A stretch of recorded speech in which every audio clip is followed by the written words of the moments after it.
trying to map it out for us, and you're seeing track, sure, get it out of your car. But You know, we're gonna get going, we are still waiting for a few other members tonight. Everybody wants to keep talking, but that's okay. That's okay. It's all good. ready to go? We're gonna get going. We've got a few folks that have to leave early tonight. We are still waiting on a few more than we expect, but in the interest of trying to stay on time and on schedule, what already appears to be a longer than normal meeting, we'll get going. Thank you for being here. Thank you to, I know I've said it several times, but it always bears repeating for the time and attention and interest and great attendance that you put forward at these meetings. It's really, really appreciated. And we know that we're all here because we love our city.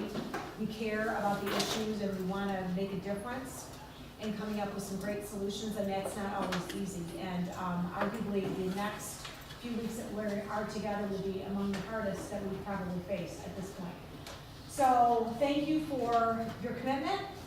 Thank you for sticking with it on a schedule that's much longer than what we had ever anticipated, but the end is in sight. What I would encourage you tonight, we have a lot of things to cover as always, and now we're going to start our evaluation process. And I want you to know that, I think I speak for all of us here, that we appreciate the perspectives that each one brings to the table. Everyone is obviously representing something a little different as you come here, and it's really hard sometimes as we evaluate opportunities to take off your blinders and set aside the paradigms in order to be objective about the process and what's really in the best interest for all. But I'm really going to encourage you to try to set those things down in the next few weeks as we work together to try to find solutions that are good for all. Regardless of who it is you represent or what perspective you bring, try to put yourself into the place of what's good for the great majority of the citizens, the businesses, and folks that make up our greater Kalamazoo community. So, thank you again for your time and attention. And I'm going to let Mr. Fallon lead us through our agenda tonight. Sherry, thank you. I want to say a couple things by way of starting out, and then we'll get right into it. You got a packet in advance which included the agenda, which included the meeting summary of the previous session, which also included updated fact sheets. Actually, the addition of the fact sheet on Consolidated Dispatch, which is on the screen, but also there were some edits to each of the fact sheets, particularly if you'll recall, based on efforts last time, we wanted to make sure that we had reasonable parallel on pros and cons, and some edits in that regard, which are identified in the meeting summary and then executed in the sheets themselves. I'll come back to that in just a minute, because I want Jim to walk us through the Consolidated Dispatch. Let me say a couple other things about the agenda. First of all, we did not give you this time an updated timeline, but we are almost exactly on the last version of the timeline that you got. So tonight, our first priority is to complete fact-finding on the one issue that we haven't completed, and that's city income tax. So we're going to go to that top of the agenda after the updates. Then we will, if you'll recall in the timeline, both this meeting and the next meeting we'll set aside for evaluation. Tonight, we're going to do some preliminary evaluation, see how far we get on that, and we'll say more about the process of doing that when we get there. But you, in your packet, got both some guiding principles that are based on the city's long-term plan, and you also got, thanks to the Upjohn Institute and Randy Eberts, you got some criteria which they had outlined for the evaluation of revenue options. I want to make clear that it's not like we're just going to lockstep use those criteria, but it seems to me that those criteria give us a basis for some preliminary screening and setting the stage for discussion. Okay, so because we obviously are going to need discussion of those, and we probably are going to need more discussion on some than others. So after we complete the fact finding on the city income tax, we'll move to some work with the guiding principles and the criteria for evaluating revenue options. We're going to do some individual work on that.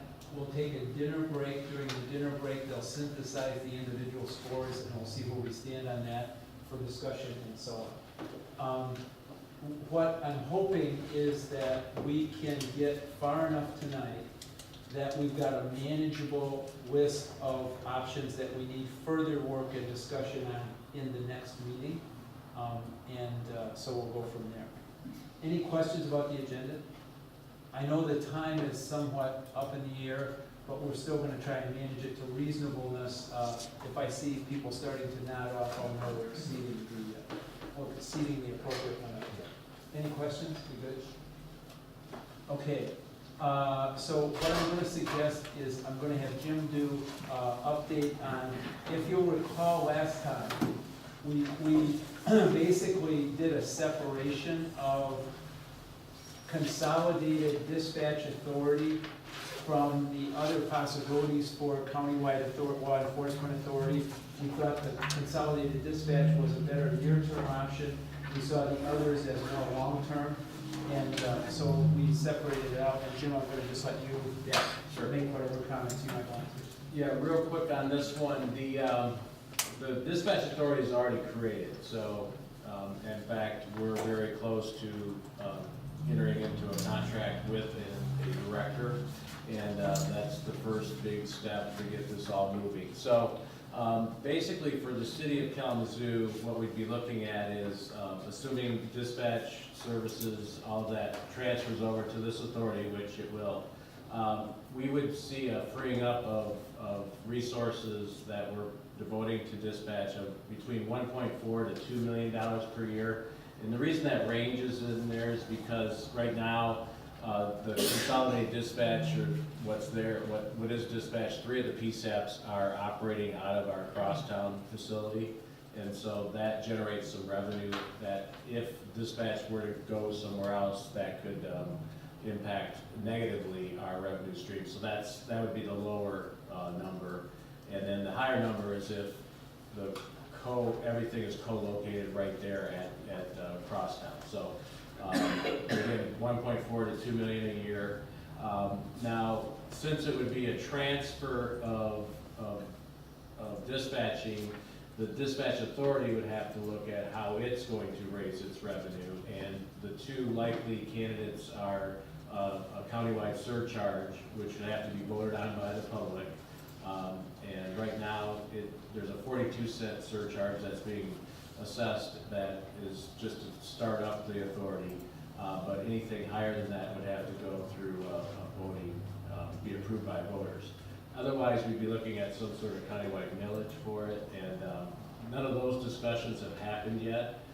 There is a third alternative, and that's why everything is, is really qualified here, because if they decide to go through and charge each PSAP, which Kalamazoo is a PSAP, public safety answering point, charge or calls on, based on calls for service, that would then be a charge, and we'd have a revenue or a transfer of the authority or dispatching to the authority, and then we'd end up being charged for it, so there wouldn't be a positive net result to Kalamazoo potentially. So that's what we're looking at for this option.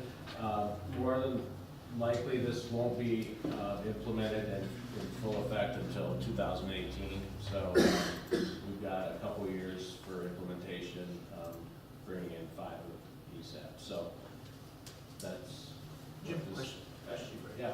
Are those anticipated savings already figured into the future budget forecast? No. Okay. No.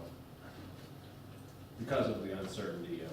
Sure. And the PSAP issue is only there so that if the voters don't approve a universal funding strategy, that's how you fund the continuing operation, right? Right, right. And then the question, and this happened in Calhoun with Battle Creek, where I came from, there was a countywide vote, a millage, and Battle Creek didn't say what they were going to do with the windfall because of those services being transferred over, and it ended up, the millage didn't pass. So, assuming that Kalamazoo would have to say what it's going to do with the anticipated savings, which obviously this revenue panel is a good place for this discussion to be had. So That's, I note that in here as well, as on the con side. Just one more question for you. Mhm. Do you feel Crosstown has the capacity for the consolidation that occur there, or do you think there are other sites that people feel are more suited? I mean, Yeah, I think the capacity's there. I mean, right now, the county, Kalamazoo, and K Township are there, so you're talking Western and Portage are the other two. So I think they're adequate space. It's whether the politics would allow for it. So, Jim, just from the standpoint, let me just make sure, so it sounds like, depending on the funding mechanism, there could be one of three impacts on the general fund. The most upside would be $2 million a year. Another possibility is 1.4 because there's lost revenue depending on the location. And then if it goes to, I think Ron, you were describing what I'd say as a backstop situation, if the voters don't approve it, it'd basically be general fund neutral. Right. Could actually be general fund more expensive. Could be general fund more expensive, because we don't know who, because of the volume of usage, so if you divide it, put all five together, and you say, well, the city's paying $2 million now, but oh, lo and behold, you're really using half of the capacity. So it's Your 2.5. cost per call could actually go up a Yeah, and I think Calhoun Battle Creek experience was a little different. They actually, because they came together, there were efficiencies. It actually ended up, they refunded some money back to them. That's So, what we would all hope. Yeah, but, right. Okay. That's our goal. Any other questions for Jim on consolidated dispatch? Yes, oh, Jeff, did you, no, I'm sorry, excuse me. Sorry, it's mine too, Jeff.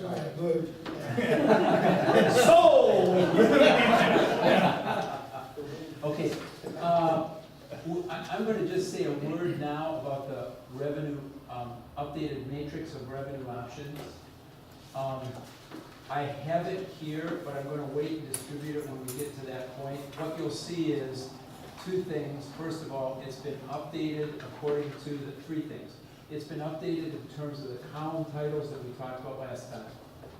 The pros and cons have been updated so they match the updated fact sheets.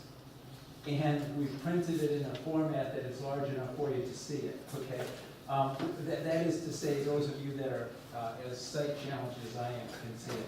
The only reason I'm gonna withhold it is because I think it sets the stage for what we're gonna do as we get into evaluating the options. I can turn to distribute it now if you want, but I think it might be more germane for you later. Okay? Anything else on updates? We good? Okay, then let's move to fact finding on city income tax. And so what I'm going to do is two things. I'm going to pass out a letter from Plant Moran that also has attached information. And I want to introduce to you Ali Pajazi from Plant Moran, who's their tax expert. And Ali, I'll turn it over to you to walk us through your presentation, and then we're going to also give the panel the opportunity to ask you whatever questions that they might have. Let me just say this, I want to make sure that we give the panel ample opportunity to get to the point of understanding the information here. We'll defer evaluation of it to the second part of the meeting. But Ali, thank you for being here, and the meeting is here. Thank you. So, good afternoon. Good afternoon. My name is Ali Hijazi. I'm from Plant Moran. And just a little bit of background on myself. I've been with Plant Moran for about 7 years. I split my year generally between serving local units of government and our assurance practice. And I also work with middle market, closely held manufacturers and distributors, both on the audit and the tax side. So I've been working with Joe Heffernan and Scott Pettin on developing the models that can be used to run some scenarios based on specific facts and circumstances to evaluate the impact that city income tax would have on any particular resident. Just at a high level, so I primarily want to be here to address any questions that anybody on the panel would like to discuss. But essentially, the model that we presented has some assumptions. One is the tax rate. So there's the maximum rate that can be set by statute is 1% for residents, and then the requirement is that half of that rate is what is charged to non-residents, and that's for individuals. There are exemption levels. The minimum exemption level is $600. This model assumes that the minimum exemption level is what would be used. And what I mean by exemption is whatever the income is that's going to be subject to tax, each family would reduce that by $600. So the exemption really results at a 1% rate, about a $6 reduction in income tax. That's flexible. Some communities have an exemption level of up to $3,000. Of the 20 or 20 so communities that have a income tax. That's only per household, you said? Yes, per tax return type. Not per dependent or. Right. Which is in contrast to last week's discussion. Yeah, it is. Is that in contrast, I'm sorry, in terms of last time the exemption level was per person? Is what was communicated? What somebody. Actually, I think the understanding of the panel to date has been that that was a per exemption, not a per return. Oh, gotcha. Let me just take a quick review. Right, is that, I mean, that, That's what we heard. because I think what we were saying was a family of four would be 2,400 as opposed to, I think what you're saying is a family of four. Yes, I'm sorry, I'm sorry, I misspoke there. I'm sorry. So that is correct. It's a per person. It's per exemption. Per exemption. So if you had, for example, on the federal return, if the number of exemptions, so for example, my wife and 2 kids, so we've got 4 in that box, 8 that goes on the first return. That drives my federal exemptions on my federal return. That also would drive the number of exemptions that I get on the city income tax. Okay. So essentially, and then in terms of the impact on businesses, so the state statute regarding income taxes basically states that corporations file their own income tax return. That would include subchapter S corporations. So all corporations file an income tax return based on their apportioned income earned within the city of Kalamazoo. That apportionment will be based on a 3-factor formula: how much in sales, how much in property, how much in payroll is paid in the city of Kalamazoo. Because it's paid at the corporate level, individuals, residents, would exclude that from their tax, or wouldn't be double taxed.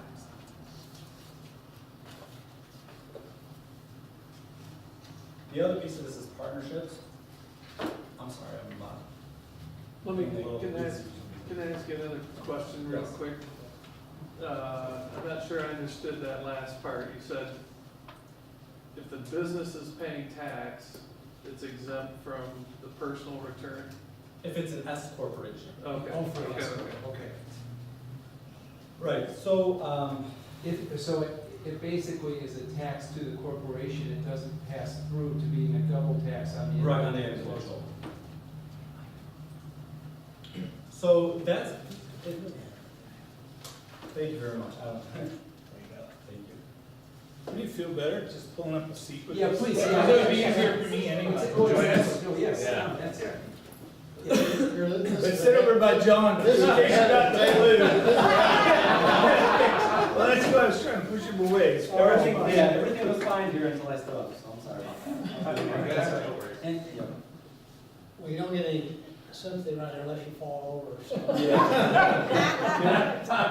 I also want to point out that there's also additional exemptions. If you're 65, you get an exemption. If you're blind, if you're deaf, if you're quadriplegic, paraplegic, you get an additional exemption. Are those automatic, or we have to set that as a city? That would be, I'm looking at the statute right now. They set the amount, they just claim that. They just claim the additional exemption. Some of them, it depends on what, this has been amended repeatedly. My advice would be, if it's in the act, provide it. So we would automatically provide that. Right. So, in terms of, so that's how it's impact on a corporation or an S corp. So for a partnership, which for federal purposes, it's looked at very similarly to an S corporation where the income just passes through to the individual owners. So in that case, irrespective of whether the partnership has an office in the city of Kalamazoo, they would have to also figure out the apportioned part of income that would be allocated to its partners. The partnership can pay the tax on behalf of its individual partners, which is like, for example, what Plant Moran would do for its partners. Or each individual partner in that entity can include on their own income tax return. The biggest difference between an S corporation and a partnership, which are both pass-through, what's called pass-through entities for federal taxes, is the S corporation income is all subject to the resident tax rate, whereas some portion of partnership income could be taxed at the non-resident rate depending on the residency status of the individual partners. So the model that we've provided basically allows for selections that, you know, if you select, for example, a resident or a non-resident or partnership or corporation, what type of entity it is, you can kind of play with the numbers to figure out how it all shakes out. Some assumptions are also required related to how much property is owned within the city to figure out the impact of the property tax savings that would happen as a result. So if I own a lot of property within the city of Kalamazoo, you know, maybe the reduction of the 6 mils or slightly less than 6 mils would offset the income tax that I would incur depending on how much income I have. So that's at a high level what we've done so far. We've provided the model. It's very facts and circumstances based. There's a lot of information that goes into it. For example, you have to make some assumptions in terms of how much of the entity's activity is subject to or would be apportioned to the city. The model allows for some assumptions on all that in all those cases. But again, there's really no rule that would be applicable across the board, I would say, in terms of the impact that this is going to have, or could potentially have. So with that said, I mean, I'd be happy to cover any questions or anything that's been an open item over the last few meetings that maybe I can hopefully shed a little bit of light on. So let me just do a couple things. So if I'm tracking on attachment A to the letter, basically attachment A deals with the combined impact of the income tax for residents, depending on their income level, plus the reduction in tax on property depending on, or the tax on property depending, right? Right. So what, I'm sorry, go ahead. Well, so what I was just gonna say, I just wanna make sure I'm, so in effect, what you see, if you take any taxable value, like let's say 15,000, because it's just the first one. Yes. If there's a $20,000 income, the net tax would be $97. If it's 30, it'd be $197, and so on. I just want to make sure. Yeah, and I think that's generally right. I guess let me just make a couple modifications. So on this table, the two tables that you see on attachment A, one would be if you use 14 mils versus using 12 mils as the millage rate. And so what this is supposed to show, really the relationship here, whether this is benefit or burden for an individual taxpayer, is dictated by two things. What is the income, and then how much property do I have that's subject to property taxes. And so as you go across the top and go across the bottom to get to where the crossing point is, that shows the net benefit or burden to that particular taxpayer, just based on those two factors. And I think the general story that you can take away from it is that if it's a very capital intensive business, so there's a lot of property involved, or perhaps the business owns the real estate where the business is housed and it's all within the city of Kalamazoo, that would provide more benefit, right? Because you're going to save more in property taxes versus a business that might have less property. So, you know, more of a retail establishment, or maybe there's a renter that doesn't own the building that they're in. Because they don't have as much, they don't typically pay as much in property tax, and that could be a net, that's more likely to be a net burden to that particular taxpayer because they're being taxed at 1% of their income, and they don't have a lot of property to get the reduction on the property tax side. Is that Thank helpful? you. What questions do people have? Have we run this for anything other than 14 and 12? Is it something that you know, can get plugged into on the mills? I think the short answer to that is no, except that we do have a tax calculator, so it could be done. Okay. I mean, you in effect, now Gina, correct me if I'm wrong, but if somebody wanted to plug in any specific scenario, they've got a tax calculator that would run it now. but under the 1% tax for in-city, the minimum or the maximum property tax village would be 14. 14 is the You maximum. gotta start at 14, you can go lower. Yeah, you could run 10, for Yeah, example. you run 10, but that's why 14 is there, because if you do a 1% and a half percent, you gotta do a 14 on the tax. So I don't want to get too far off topic here, but John, indulge us a little bit. At what point does, you know, a plummeting property tax make your development that much easier?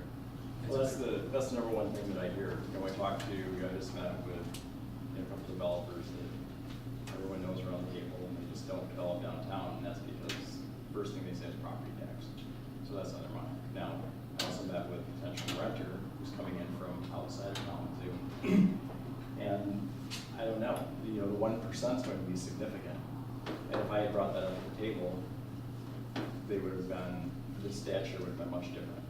And so it's, and there's emotion based too. So I mean, we can go through all the facts, I think is the other thing, but then there's a 1% tax, and then nobody thinks about, so it's strictly an emotional based reaction as opposed to factual.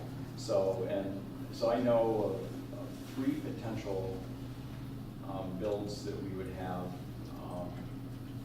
and then one for another developer in town that's a big business located in Kalamazoo, and they're all going to be, it'll be an issue for them to want to locate or continue on with the rolling program within the city, because it will be taking a lot of talking, but it's hard to say though how it will come out. And that's the problem, because I'm like, this is like an easy fix, but then I'm looking at these tables and I'm thinking, I live in the city, I don't want to table either. So I don't know, emotionally, I'm a hard one on that, I love the city, so. Maddie? So I guess what I need to know is that, yes, they're talking about paying more, but you also, are we really talking about paying more when we're at 18 mills now and it's going down to 14 mills? So when you're talking about paying more, just how much more are you paying for what? And I thought that when the tables, when the explanations would come out, we'd be able to really look at that, to be able to say, okay, this is what you're paying now at 18 mills. If you pass the city income tax, and it will automatically go to 14 mills. So yes, you're paying the 1%, but are you back at what you was already paying, or are you $10 more, but the city is stable? If they don't own the property though, you know, if they're coming in a lease situation, then the company would not be able to take advantage of the lower tax base, the lower property tax base. That's the only difference there. I think you're right on. If you're housed in the city, do business in the city, own the property, and then there's that payback. Is that kind of where you're coming from, Maddie? Well, it isn't just that, because I think in terms of Chicago, that says you can't do business in our city if you don't have an office. You know, so, but getting back to here, we don't have that here. You don't have to have an office to do business in our city. You don't have to live in our city to work in our city. So the people that are in the city have this tax burden where everybody is using it. And they're at 18 mills now. What I needed to be able to explain, because I've talked to people that aren't just poor people, that are upper middle class people, and they're saying, well, I just want to know the bottom line. If you at 18 now, if it gets rolled back to 14 and I have to pay a 1%, what is that amount? And so I thought that I was going to be able to have a table that would be able to explain. Well, but I guess it isn't, and so maybe it's just me being slow, so I just need somebody to get back to here, because is this the amount, this 15,000, this is $97 more? Yes, so. Per year that they would pay, even though it has been moved back to 14 mills? Yes, that's right. And if you moved it back to 12 mills, they pay $67 instead of 97. Okay, the first page is 14 and the second page is 12. And the second is 12. 12. So when you're looking at it from a perspective of what do we get out of it? I don't think that, and I guess that's where the deliberations will come in. do you have to take it only to 14, or can you take it to 12? So it You can is, take it to 12, you you can take get- it to 10. you can take it to 12, so that those numbers become more relative to, okay, we're agreeing to this, but at the same time, we're ending up maybe at $67 more. Is paying $67 more, or even up to $1,278 if my income is at $200,000, to know that I have a stable city, that the basic needs are being met, and we're not in debt, and we don't have the state coming in and taking over. So I think that that's the issue, and of course, I would think that we would go to a 12 as opposed to a 14, so that people, so you don't have this drastic, hey, you're gonna pay 97, or you're gonna pay, you know, 67. Although, so what, You have to also look at, you can have 1,000 different examples, and what you're trying to do is, there, this is a family of 4, and they show what the taxable value of the property that they have and their income and what the differences are. So if you have $200,000 of taxable value and you have $40,000 of income, you're gonna save $678 because of the change. But if you only have a two-person house or a one-person house, these numbers are all different. So these are just examples of what it could do. You have to kind of take a look at the demographics of the city, find out where most people fit in, whether it be 2 or 3 or 4 family members or one, and then maybe do something with renters or something, so you get a different scenario. But this is doing what you wanted to do. If I have 4 people in my household, and my taxable value is $100,000, but I only make $40,000, I save $151 a year. That's what this really kind of shows. But it could be anything. It could be anything. but if I'm making, you know, if I'm making 80,000, you know, if I'm making 80,000, It's a different story, right? then it's a totally different story. However, since we're looking at the demographics of the city and looking at how the income levels have drastically dropped, they have drastically dropped. We're looking at the burden of keeping the city viable is basically laying on the backs of the incomes of the people who have drastically dropped. But at the same time, we have to be cognizant of that we're trying to recruit businesses in. So I guess I feel like we have to look at how are we getting closer to making it a win-win for not just the people in the city, but the potential business owners that we're trying to recruit. Hey, Tim, just explain something to me. Is our task to decide whether it be a 12 or a 14 or a 10 mil? Or is our task to say, these are your options, here's what the revenues are? The city has to determine with the citizens what levels that they want. That makes sense. I agree with you. Yeah. We're not here to determine which one to give, but we can give them 2 options. I agree. Yeah, and No I actually- argument there. I actually think relative to the income tax, this is getting into the evaluation portion of the meeting and next meeting, but my hunch is it's gonna be which of these are on the table in our recommendations and which ones aren't. So, and the reality of it is that I also think our recommendations are gonna all be couched in the notion that we haven't done the assessment of community feedback on this. And so that, you know, it's gonna be in that context of. Sure. Let me get Deborah and Gary. This chart's really helpful, especially the 14 mil. We knew it's a regressive tax because it mimics the state income tax, and there's very little to be done about that. But when you see it like this, it kind of hits home that you've got your low income and lower middle people paying more, and upper. I'm a little surprised at how upper people with valuable homes and decent incomes are not paying more. So it's just, my comment is just to see that graphically, the regressive nature of this tax, I think is really important for us to consider, because you can bet everyone else is gonna see it. Yeah, let me just say a word too. And then Gary, I'll go right to you.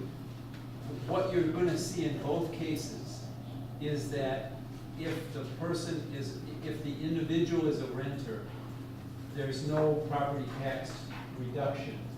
So, Could we see that though on a chart? Because I think. yeah, actually, you can probably do it on this one, Ron, because if you just ran 0, it'd be 1% of whatever the income level is.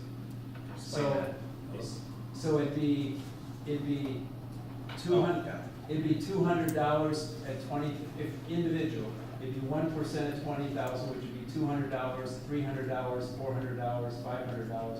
So we could add a 0 column, but you can also pretty much do it in your head. It would be nice to have that, and Maddie brought up something that I think we have to also look at. And I think we have to look at this by census tract. And so blocks, because it affects neighborhoods and the renters and income levels and we don't have to get micro tracts, but if we could get larger tracts, because it would show us in some neighborhoods where home ownership isn't what it should be, but we'd all hope, you're gonna see it be much more expensive in those neighborhoods than it would be on Westminch Hill, for instance. You're gonna see a much different. I thought you did that. No, but I was like this, based on demographics, not based on. Yeah, I think So let me- John did that, didn't he? I'll go to Randy in just a minute, but let me get Gary and then we'll go to Randy. Actually, you must be a mind reader, because that was a question I wanted to explore. We do have a lot of renters Right. in the city, so what's the impact to renters? You could also make an assumption that some or all of the property tax savings that the landlord receives flows to the renters. But I'd be interested in people that have more expertise in real estate than I do, as to what is the likelihood that over time, the property tax savings flows to the renters. Well, I think that it eventually would. If demand for the rental units increased. Yeah. I see that our renters really want to live downtown, really. So I don't know if a 1% would keep them, but then if I look at, what our goal is to build a market rate apartment that's affordable, which is, it's like almost a joke, right? You can't do that. But, with a reduction in property tax, we would definitely, new builds, that would be factored in to that, enable us to achieve that. Right.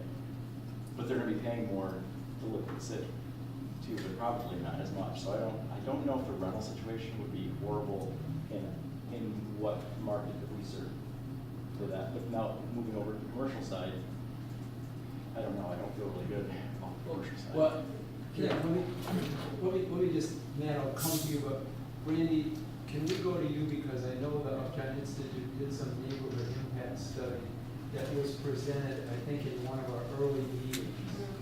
I just want to ask if that addresses what Ron's asking, because in effect what that was looking at, I think it had 10, 12, and 14 mills, right?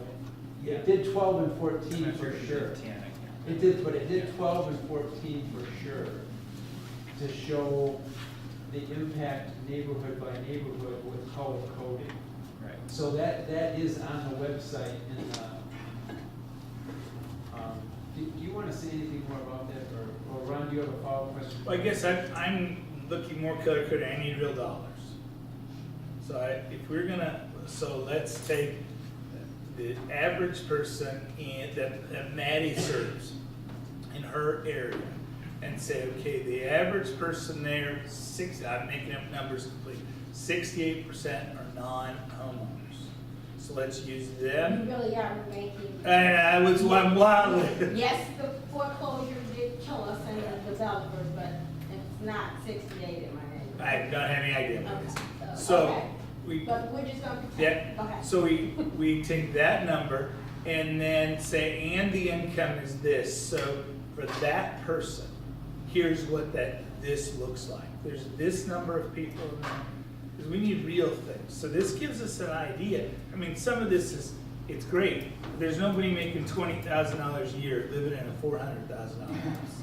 So so we have to kind of wipe some of this off. But Well, it depends on if you're using adjusted gross income or, I mean, It could have an S corp, and that's Okay, there's one person who may be issued, and apparently it's Kip. But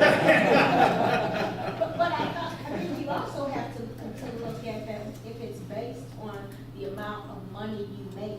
And because of what has happened with the economy, the poorest of people, their incomes are much lower. So their tax on the income tax is going to be lower. So whether they are, regardless of if they are renters, if they're only bringing in $9,000 a year for their family of four, then they're not going to see this large amount, and they're going to have other exemptions.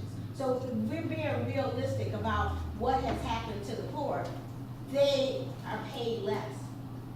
I mean, that's what has happened, is the jobs that are available to the poor are having them be eligible for food stamps at full. So they are going to be paying this because their exemptions and the amount of money that they're making, which by the way is not at $15,000.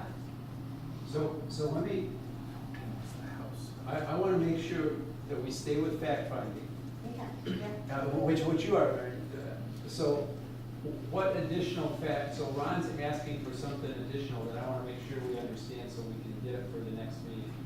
But it's basically to look at percent of home ownership by neighborhood. Or you can give it to, by the whole city, I'm fine with that, but let's not assume that, because this makes an assumption that everybody's a homeowner. That's what assumption, first thing it makes, is everyone's a homeowner.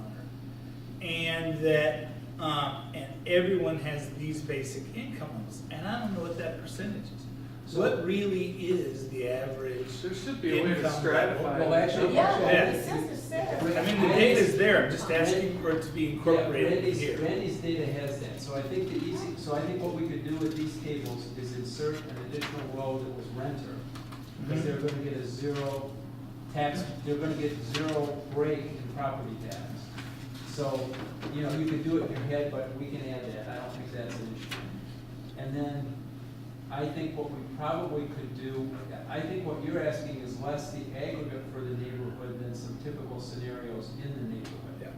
So I think, Randy, that's probably fairly easy from your data.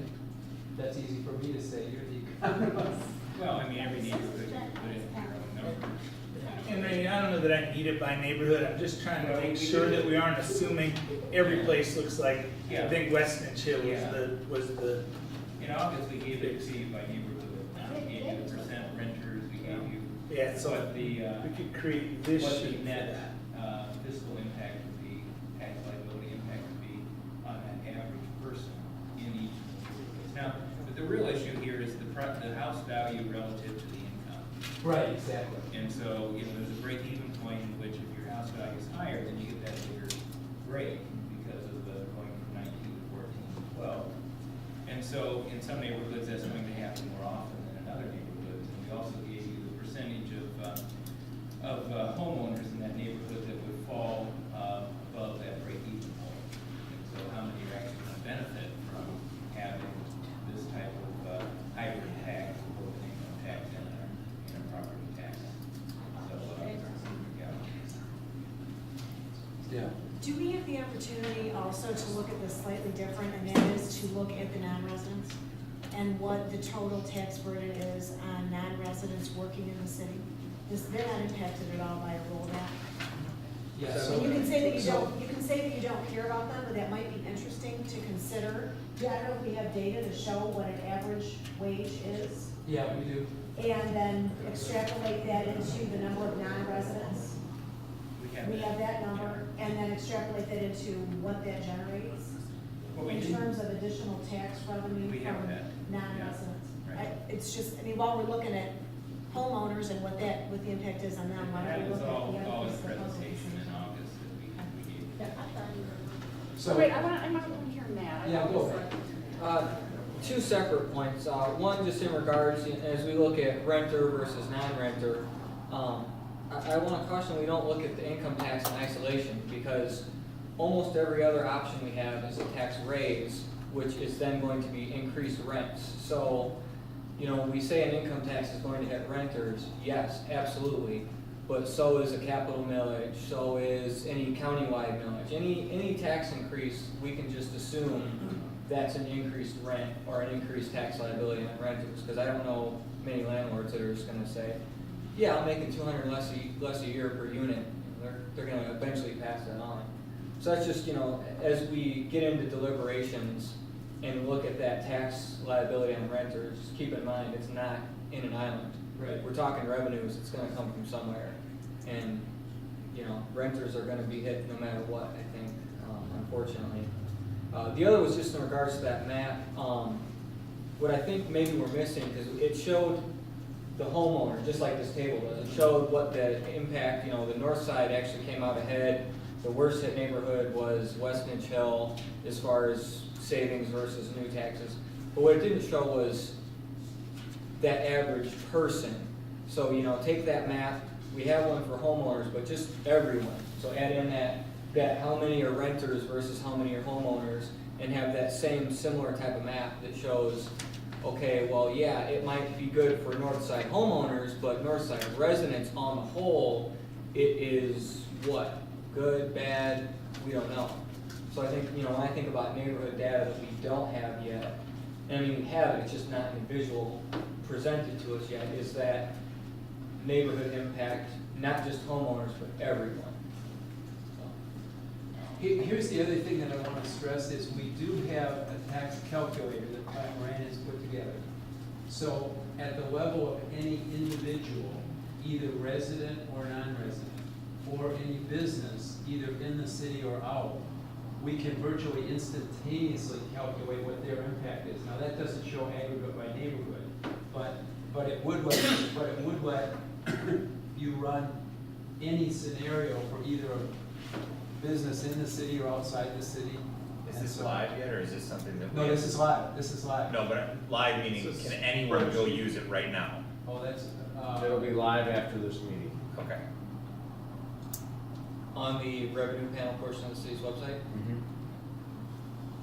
We wanted you to see it first, just Thank make you. sure you understand it. And I don't know, should we walk? yeah. Let's Yeah, walk you through it, wanna- because I think it was, Jim, do you want to walk through it, or? Yeah, how do you sure. want- So we can use the numbers that are in there, but essentially, so on this first piece here, so you can select the entity type. So I'm not sure if somebody could click over to partnership.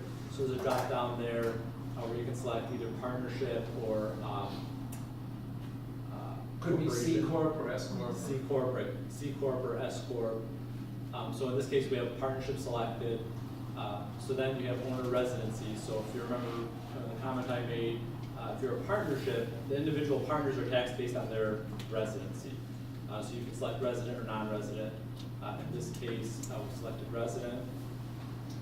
And then on the next drop down, so this is the taxable income. So if you assume a business has, this partnership has total income of $100,000, then you have to apply to it some portion of percentage. So you have to say $100,000, what percentage of that was earned within the city of Kalamazoo based on sales to Kalamazoo residents, payroll paid to within the city of Kalamazoo, or property owned within the city of Kalamazoo. That's the typical, those three factors are a portion that drives a large majority of how taxes get apportioned among states and among cities.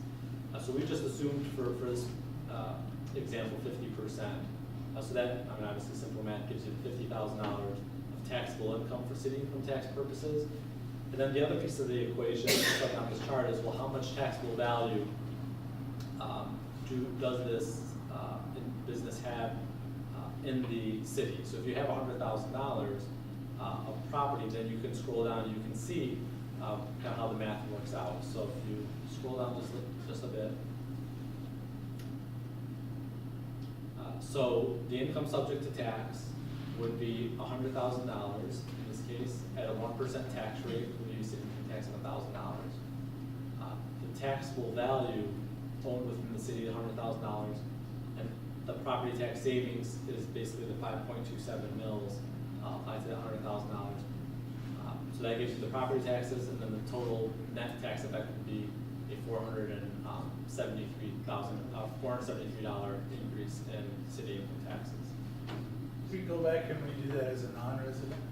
Sure. And before you go there, didn't we apportion the taxable amount down to 50%? 50%. Yes, you're probably right.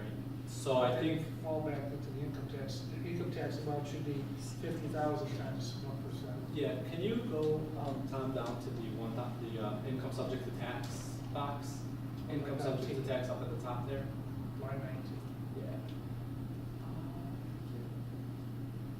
So because it's a resident, so because if you think back to the income tax rules for individuals, if the taxpayer is a resident, all of their income is subject to tax. Okay, that's. So because the partnership, and this is where it gets a little tricky. So it's a partnership because it looks through to the residency rules. Well, then you say it's a resident, so all of the income gets picked up for taxable income purposes. So if you change this to non-resident, so then what happens is your income subject to tax goes down to $50,000, and that changes the max. Why did you have that 50% calculation above? You weren't gonna use it.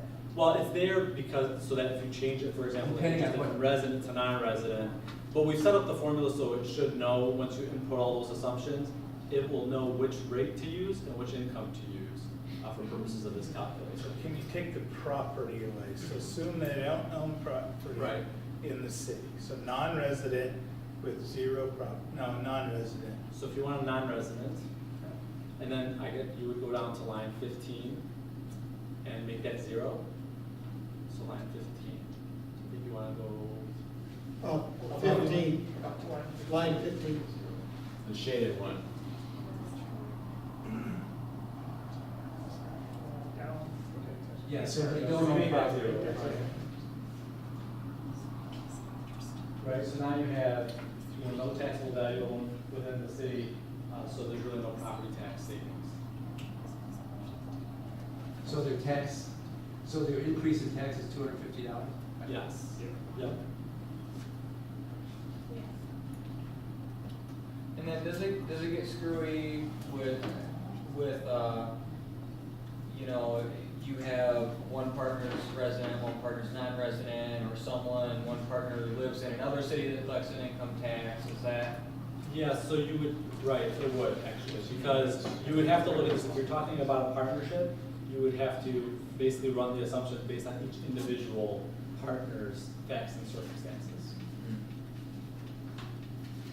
Quick question, the non-resident, maybe you said this, the non-resident partner pays this 0.5% income tax only on the income earned out inside of Kalamazoo? Yes. But that person's resident partner pays percent instead of 0.5% and on everything? It's on their own share. So if you and I, for example, were partners in a business, and you were a non-resident and I was a resident. So the non-resident, you're gonna pay the 0.5% rate on your portion of the income. I'm gonna pay the 1% portion. On a of different amount? Um, On only amounts earned within. within the city. So The that- 1% guy that's a pays on good question. everything, and the 0.5% non-resident? Yeah, because I think what I hear you saying then is that if a partnership has $100,000 of income, you could have $150,000 subject to tax depending on the ownership of the partners. That's a good question. I can look, I have to go back and look. I can get you an answer on that. Please do, because our business is about 6 yards away from Portage. Yeah, So- so I think it's a good question. So, Molly, let me ask you a question, and Tom, if you could run this. So, what I'm aware of is a business like Zoetis, which I assume is a C Corp. Let's just say that, I mean, it's a publicly traded company, so I think it's gotta be a C Corp. They would have very little income earned within the city, but they would have huge property. Their corporate headquarters is in the city. Oh, it's also on payroll, okay. So, yeah, I have no idea what that is. That's, yeah. But it'd be payroll that trip it high, not revenue in the city. So, remind me again, AGI is, So your AGI generally is going to be all of your, basically your business income. I mean, AGI is really a term that's used on individual income taxes. So on my return or on your return, Yeah. we have AGI. On a C Corp's return, they really just have taxable income. And so the taxable income is all of their income from their, generally their sales of their product. Right. So you would go through and you would do the apportionment. Now, if you had a situation like the one you explained where it's, a lot of property and a lot of payroll within the city, then that's going to inflate the amount of their income that's going to be subject to taxes within the city. But then because they have a lot of property here, they would also get the benefit of the reduction of the property taxes.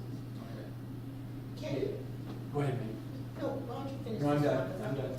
Okay, so can you do that scenario with, someone's income that's at $10,000 and their property value is stating that it's at, 15,000? Sure. Yeah, so And that they live in the city, right. So that would be on, and they're residents. this is, right, so this is the individual income tax calculator, so you can run that fact pattern here. So you gotta change that forward.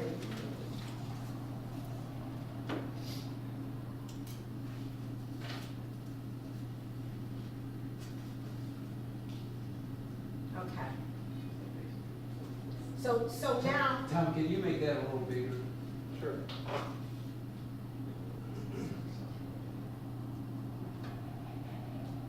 So in effect, they pay $44 more in tax. right? they pay $44 more. So now take out and make them a renter, so they're not, they don't own any property, so that's 0. So what does it look like now? 76. Value for a year, And this is just assuming the 600 exemption, which then they would pay nothing, right?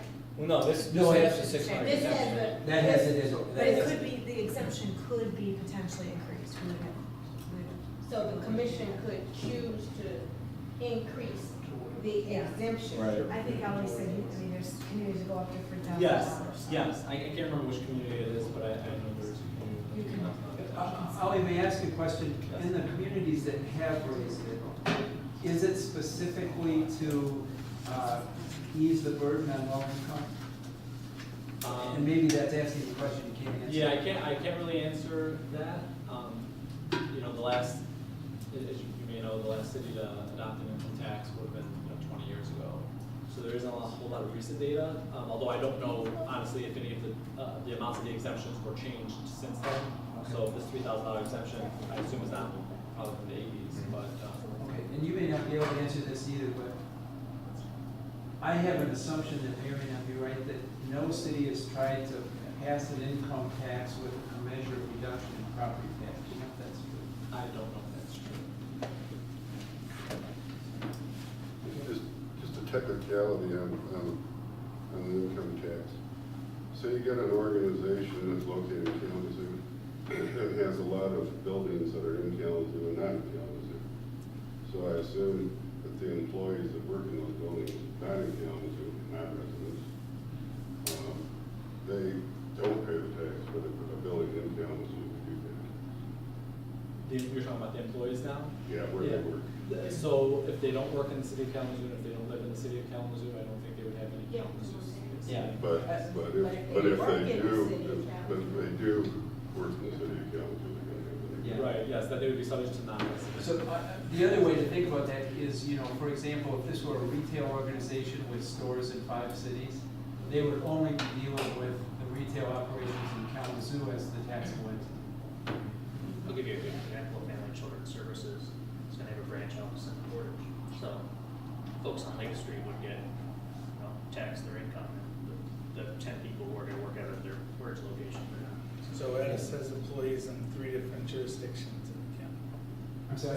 Zoetis. Yeah, exactly. No, Has absolutely. locations in 3 different locations, so all of a sudden we have different compensation rates for all of those employees, which won't sit well.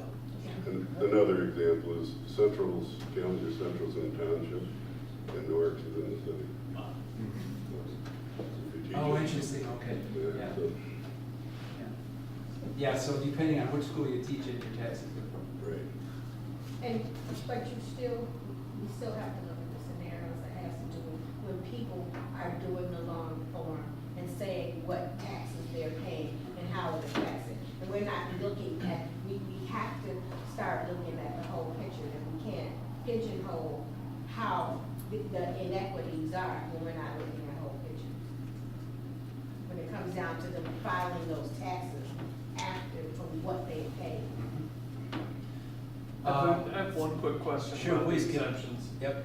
I know what we have in the example is a $600 exemption. One of the things that was written into the charter, I think, was that any windfall from the income tax could be used for property tax relief. What, is that only in the reduction of the millage? Or if there's a circumstance where you're collecting more revenue than anticipated, that you would have to rebate that back to property owners, and how would that be done? I mean, because right here, you know, we're talking about an exemption of $600, would it be possible to rebate based on each individual tax ID number, parcel number, a fixed dollar amount, rather than a per value amount? The reason I ask that is because that would be a way to take some of the regressive nature of the income tax out of that for people that own property in the city. Yeah, that's, you have to look at the charter language and see Yeah, what allows for it. the property, from my understanding, you know, that was at the state statute is an allowable expense. You know, you can do debt reduction, capital improvements, or further property tax reductions. So I assume that meant, you know, further millage reductions or upfront.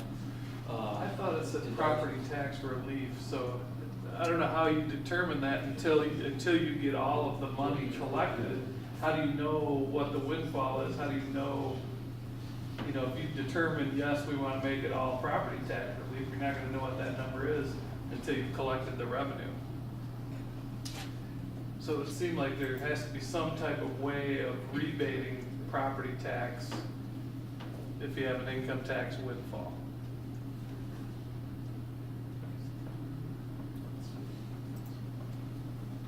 Only if you use If I that remember option, that. only if you use that option though, right? Or you could use a combination of all three options that are available to you. Right. So We're citing the charter language? I think I'm trying, that's what I thought was in there, that those were the options. Yeah, we'll pull it up here and see what. So. Maybe it was just wishful thinking. So Kim, let me, so I'm gonna dive in here and try and explain my understanding and Okay. see if we're on the same page, and I probably should have Tom or some other people checking, but let's just assume there is an income tax, Mhm. which drops the millage to 14. It could be different than that, but Right. let's just say it's 14. If the income tax raises more money than what the 19.25 mils would have raised, it can only be used for set purposes. Correct. Which is, what? 20 mils. I'm sorry, 20, okay, thanks. Because the current is 19.27 or something, so, what's, 20 mils. but as soon as it exceeds 20 mils, it can only be used for debt reduction, capital improvement, Right. or, It just says capital improvement or related to that. okay. So it doesn't say property tax relief? No? So the reality of it is you could use it to reduce debt, fix streets, but what you can't do is necessarily use it to, expand services.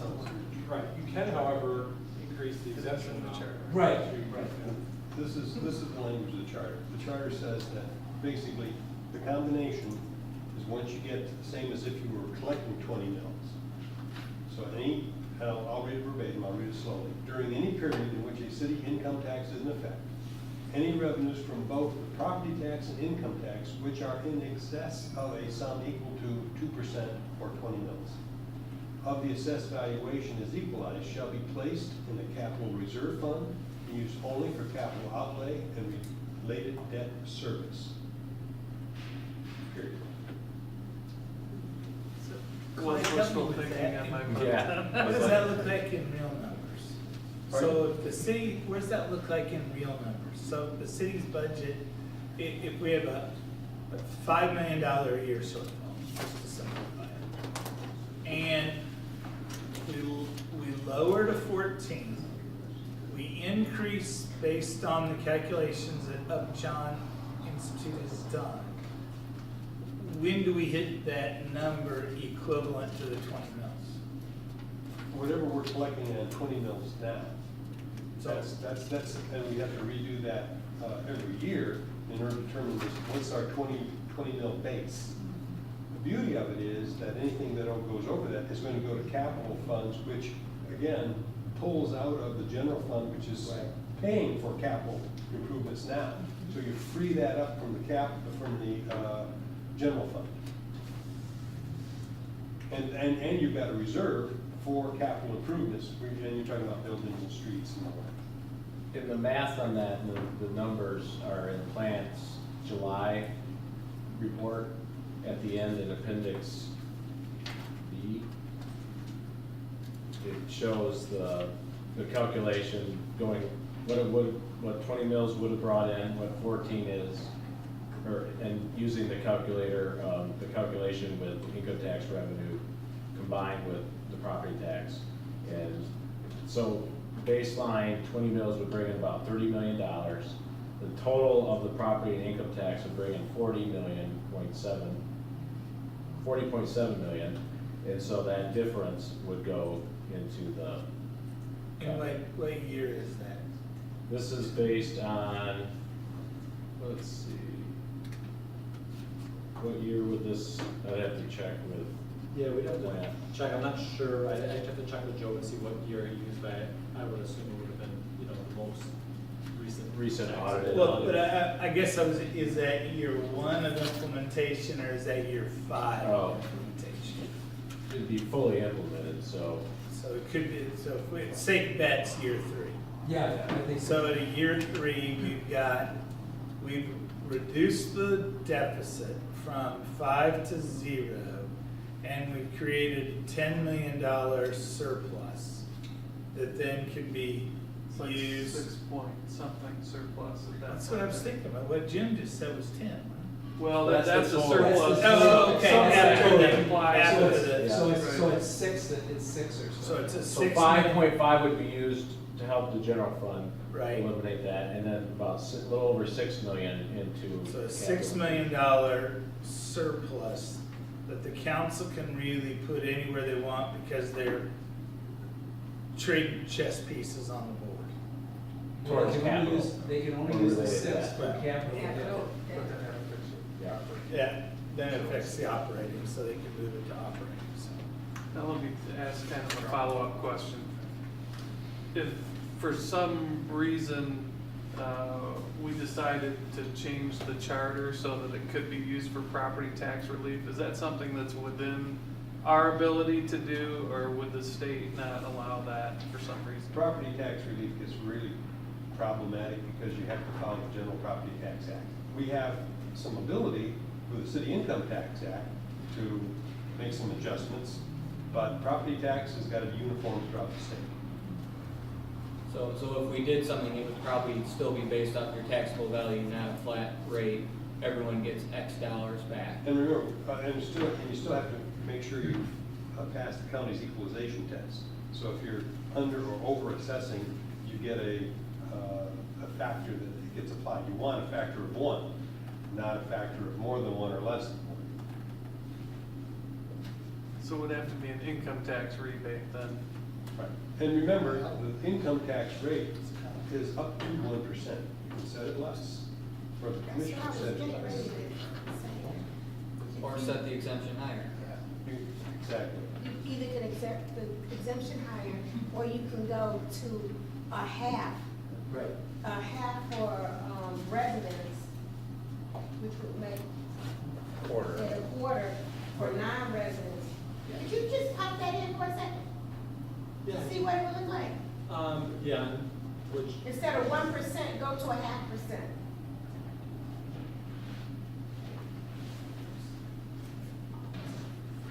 But I think you want to change. Actually,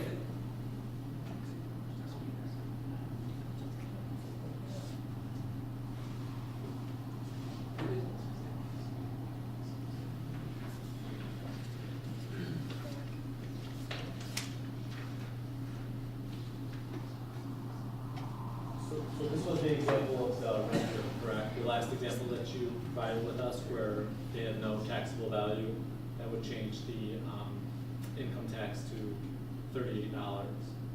so from 44 to 38. 76. 76. yeah, it's basically, 38. it's basically half. So there's What no, would it garner?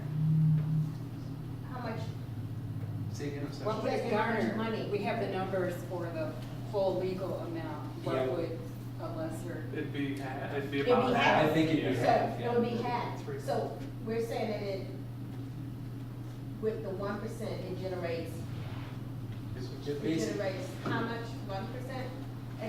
We already calculated that out. It was It's on what 40. you're saying.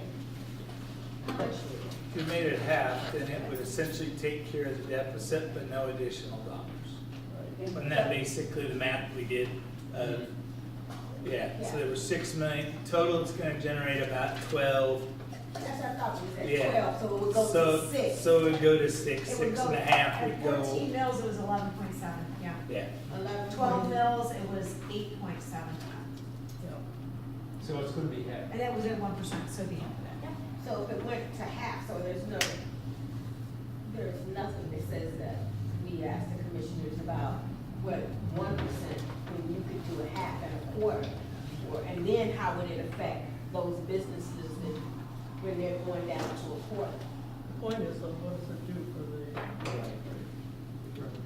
Yeah, city's budget. I mean, Does it? it cost us a lot of money to get this all done, and then we have what? Still have a problem. Yeah. Well, now, Technically, you would be out of debt, you wouldn't have excess money. Out of deficit, out of deficit. You would be out of deficit. Which was the mission. Which was the mission. The mission was to get out of deficit. I mean, it's icing on the cake to have extra, but the mission was to see what revenue generating tools could we utilize to get us out of debt. So technically, there is. Out of deficit, remember debt, we got debt for all kinds of projects and stuff, right? But how long would we stay in that state? That without projecting out what our needs are. I mean, what we hear is that people haven't gotten raises. We haven't factored any of that in terms of future costs. Yeah, it'd be a temporary state. It's a temporary. Right. That's the best.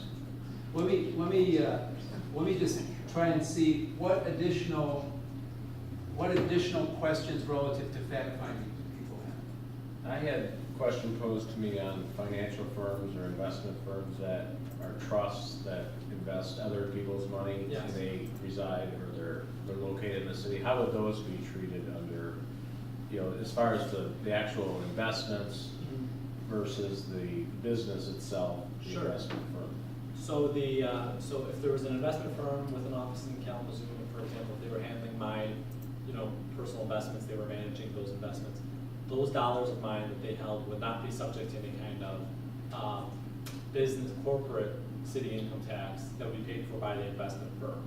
Now, if I was a resident of the city of Kalamazoo, my income from that could potentially be subject to city income tax.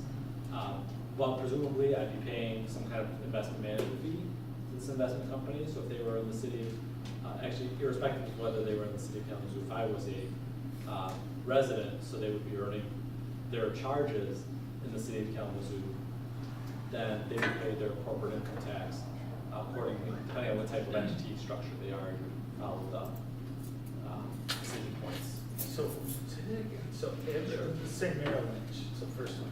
Right. So every account that Merrill Lynch has of a resident of the city, they would have to pay a tax on the earnings of that account? It would only be if they have what's called, this gets into, this whole concept of nexus, which we haven't really talked about. So if the entity has a presence within the city that would make its income taxable, then it could be subject to tax. But if it doesn't, what that, I'm not really sure I can answer in terms of what Merrill Lynch would have to do to have to pay taxes on its charges within the city of Kalamazoo.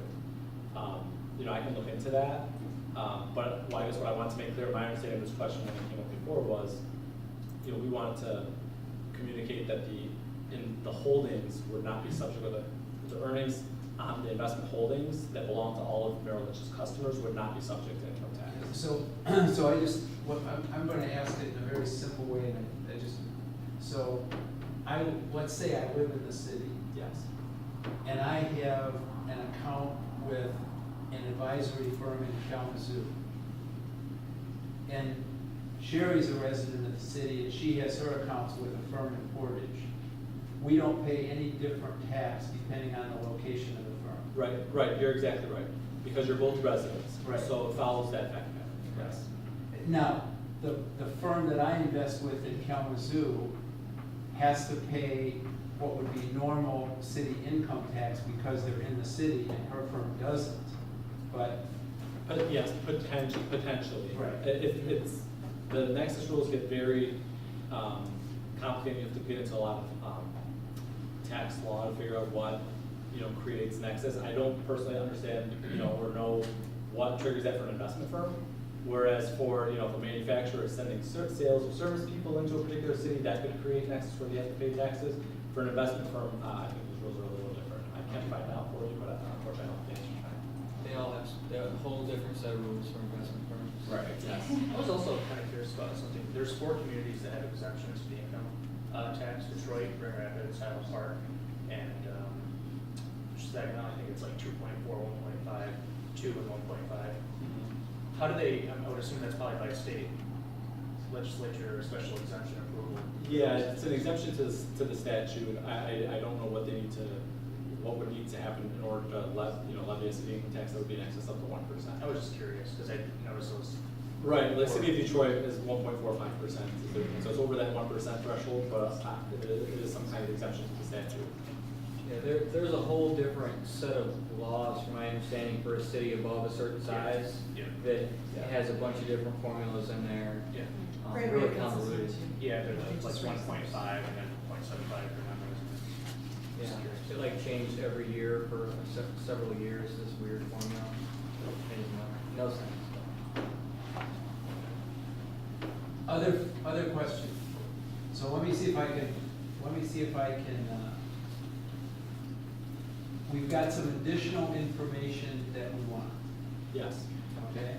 So let me see if I've got it.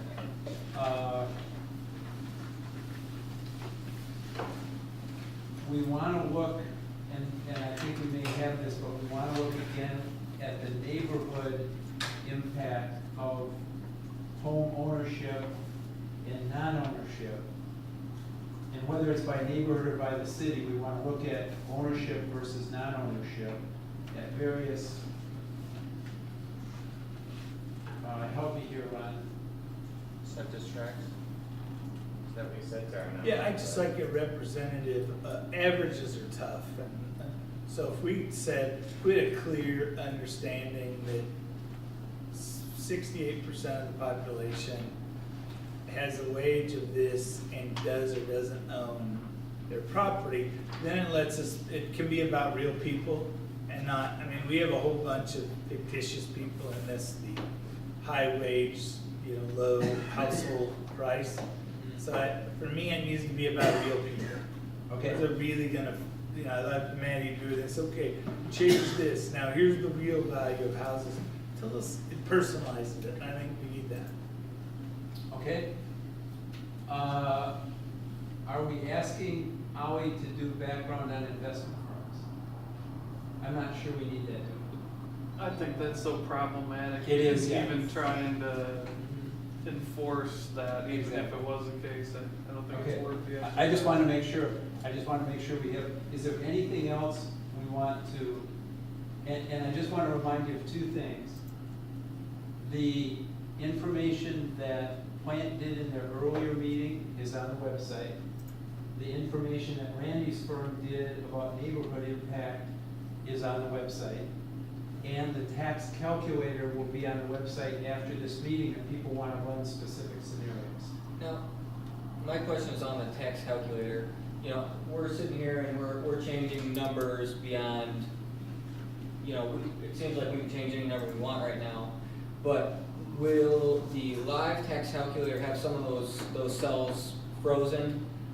So in other words, you know, say I wanted to get into theoretical world of a $3,000 exemption instead of a $600 personal exemption. You know, is that going to be something that can be changed on this calculator, or is that something we only have access to tonight? I think the answer to that is no. That it'll be set at 600 for the public. Well, Ollie and Tom can correct me if I'm wrong, but here's the thing that I'm thinking. What the panels need for that may be, and what the average citizens need for that might be different. No, I agree completely. Is the average citizen ready for that calculator is the question though. I mean, do we put that out there and then all of a sudden, you know, there's a firestorm of questions about this tax rate and that Yeah. tax rate? And I agree with you, because the thing that we don't take into account is we're looking at a lot of other options that are going to increase tax Right. rates too. With the Headley override and a capital millage, and we're not doing any tax calculators on if we increase with a capital millage, now property tax owners are gonna pay X. Because if you think that doesn't matter to some folks, it does. I to think we some. should only put that So out there I if we have agree the with fact sheets for all of the other And options after we polished made a off as well. decision of a recommendation. Yeah, Let me I get mean, that. I think this informs the panel to a large degree, but if we're gonna put calculators out there for everyone to use, we're gonna have to do it on every option we have, because folks are gonna wanna know, if you put something through like the Headley override, what's that gonna look like for my property tax now? Tom? I would suggest we not put the spreadsheet itself out there because that's a little too complicated, I think, for people. But if we program up some HTML interface where it's just, here's things you re-enter and you put the entry in and boom, out comes some numbers for you. I think that's what we should be doing, just to make it real straightforward and simple. I think that's the way to do it, if we do it, right? Well, I think the panel's question was whether to do it. Yeah. Right. That's what We I haven't heard. voted, I mean. I think it's early. Yeah. That's a part of the and we marketing. haven't- Yeah. We have to make it across the board. It has to be for every option that we're recommending. If that calculator can't work for the other options that may be recommended, then I don't think we should do it. So Because let I me, agree. If you do it for one, you need to do it for all. To say, if you're going after authority, your property taxes are gonna increase this amount based on that. It's a great evaluation tool that can be used, and we could recommend a tool like that be used to the city commission as they evaluate the options that we put forward. And I'm sure it's something that could be easily put together for all these additional options.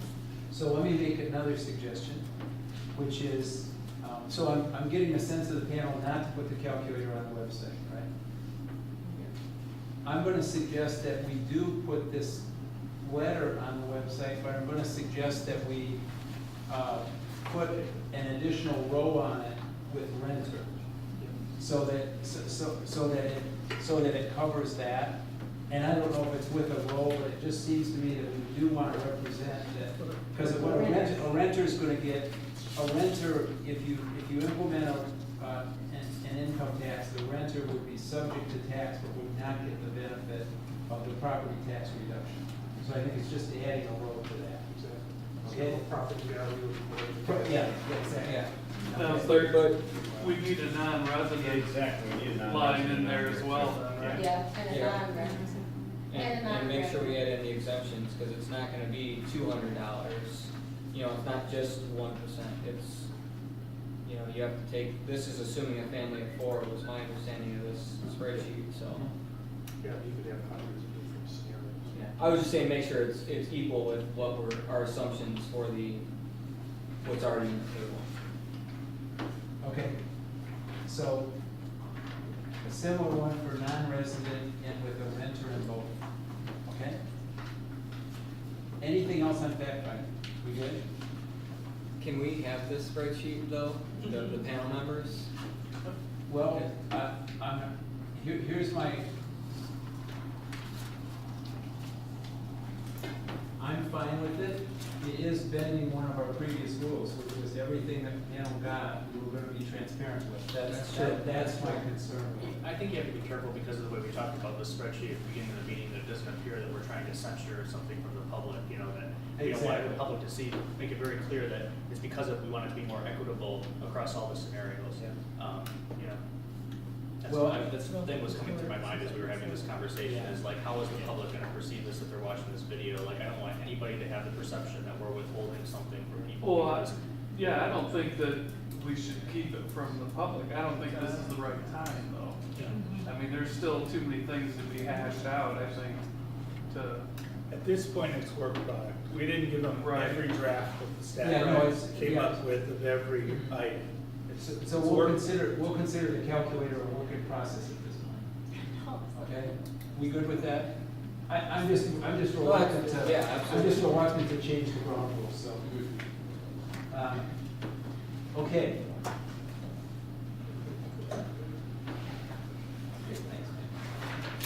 So, what we want to do, and Jim, I'm going to need your help. Ally, thank you very much. Thank you, sorry I didn't say that.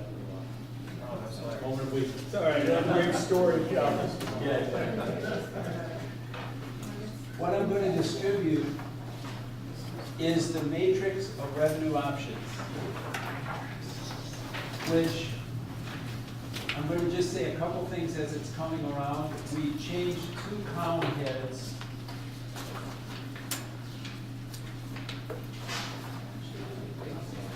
Impressively large papers. Yeah, well, that was deferring to me, Deborah, and my inability. This to is as see. large as we could find. Can we use the plotter is already to the plotter? So it's 3 pages, but what you'll see is it includes all of the items, and it includes updated pros and cons so that it now matches the updated sheets. Now, I'm also going to distribute a document that you got in advance. It's actually, I think in advance you got it as 2 documents, which is guiding principles for evaluating revenue options. And what you also saw was, and I'm going to ask Randy if he would, to maybe give us just a little bit of background, but on the back of the sheet, and you got this in advance, criteria for evaluating the desirability of revenue options. And this was put together by the Upjohn Institute. And it basically, well, I think I'm maybe going to give, Randy, would you be willing to just take a minute and explain it? Great.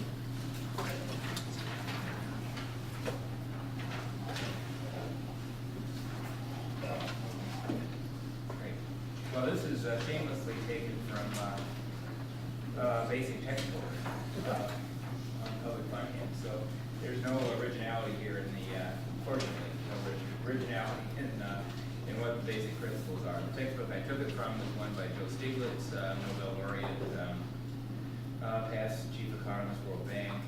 You know, his list of qualifications is pretty long. And basically he has, I have 6.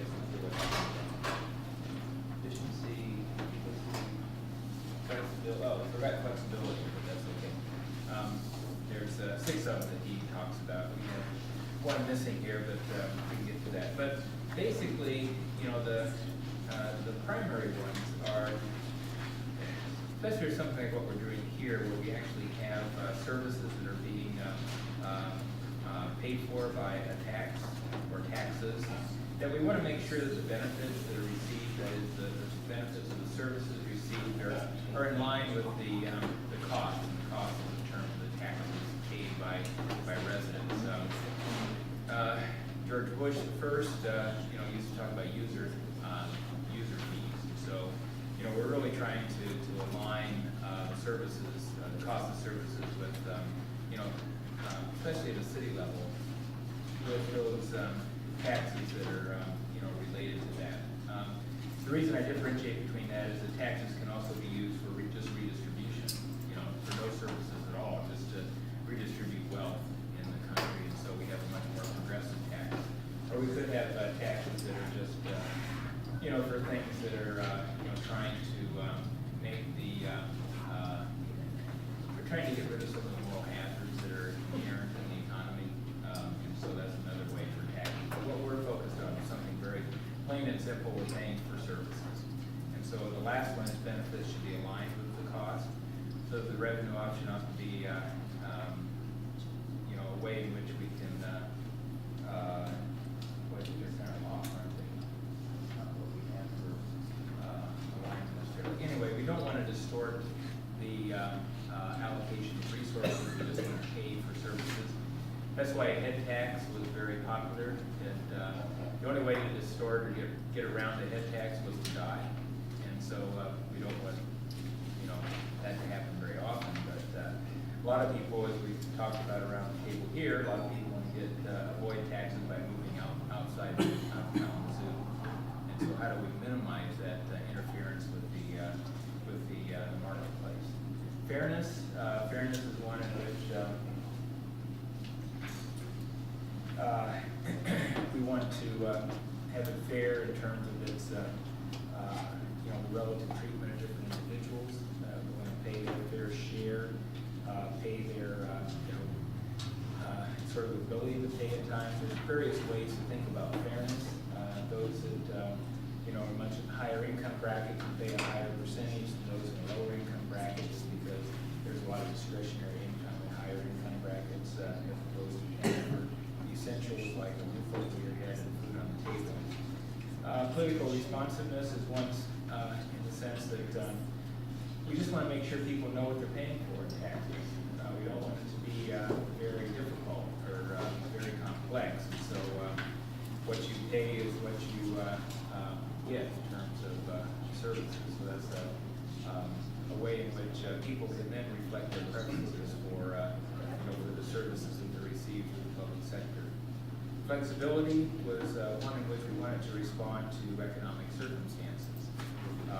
You know, what's happened, you know, for property values, and of course we had the bubble, the property value bubble, so that collapsed, and it's taken a while for that to come back. And so, is there something that gives us more flexibility in really reflecting the resources that we have at the, you know, that's being generated within the city of Kalamazoo that can help pay for those services.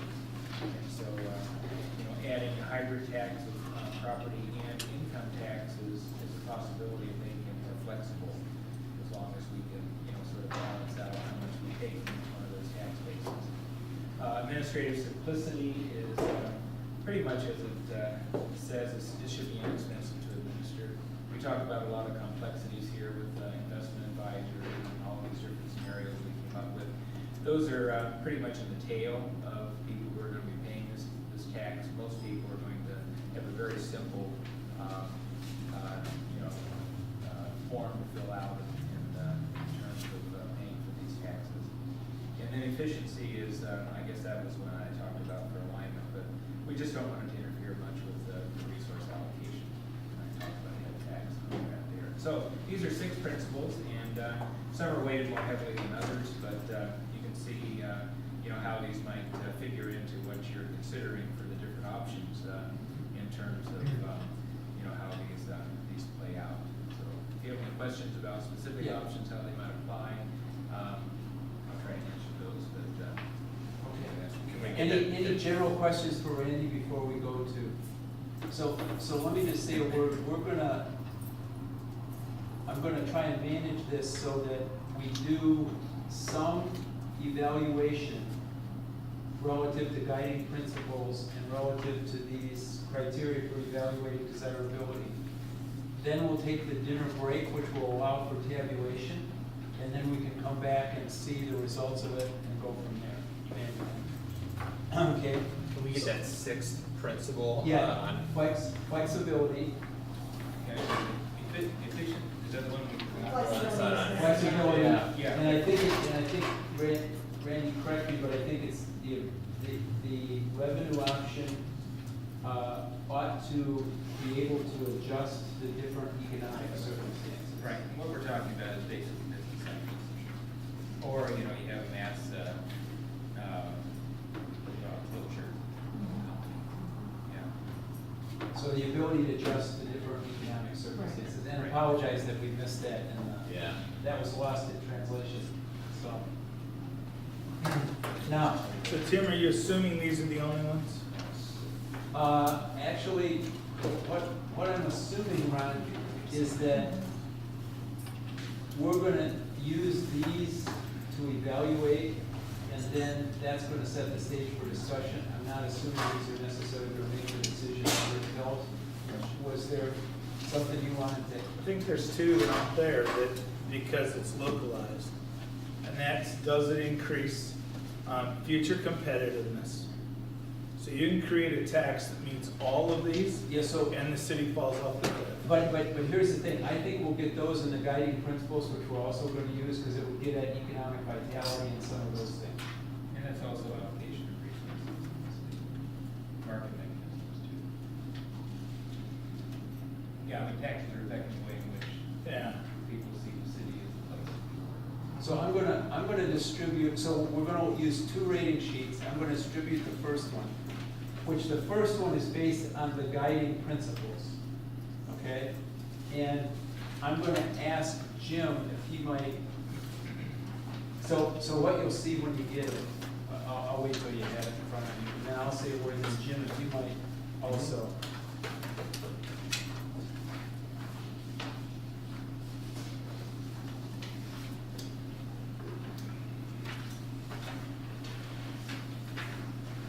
So what you'll see on this sheet is that in the left column, you've got the strategic focus areas from the city's strategic plan. The major heading like economic vitality, but then 3 sub-points that give you further definition of it. And then what you see is that each column is one of the revenue options, okay? And so Jim, do you want to explain the? Sure. So we got economic vitality, neighborhood development, environmental stewardship, community building, responsive government, that should be, and fiscal stewardship. And so where you note by exception, so if a particular revenue option does not meet that strategic focus area or conflicts with it, you would put a 1 in that cell. And then do that throughout, and then tally your scores at the bottom there under total. And So it's either 1 or 0? 1 or 0. Yep. Yeah. For this one. I think maybe too, Jim, if I can jump in, the example there, if the revenue item does not impact a particular area, place a 1 in there, that might be a little bit confusing.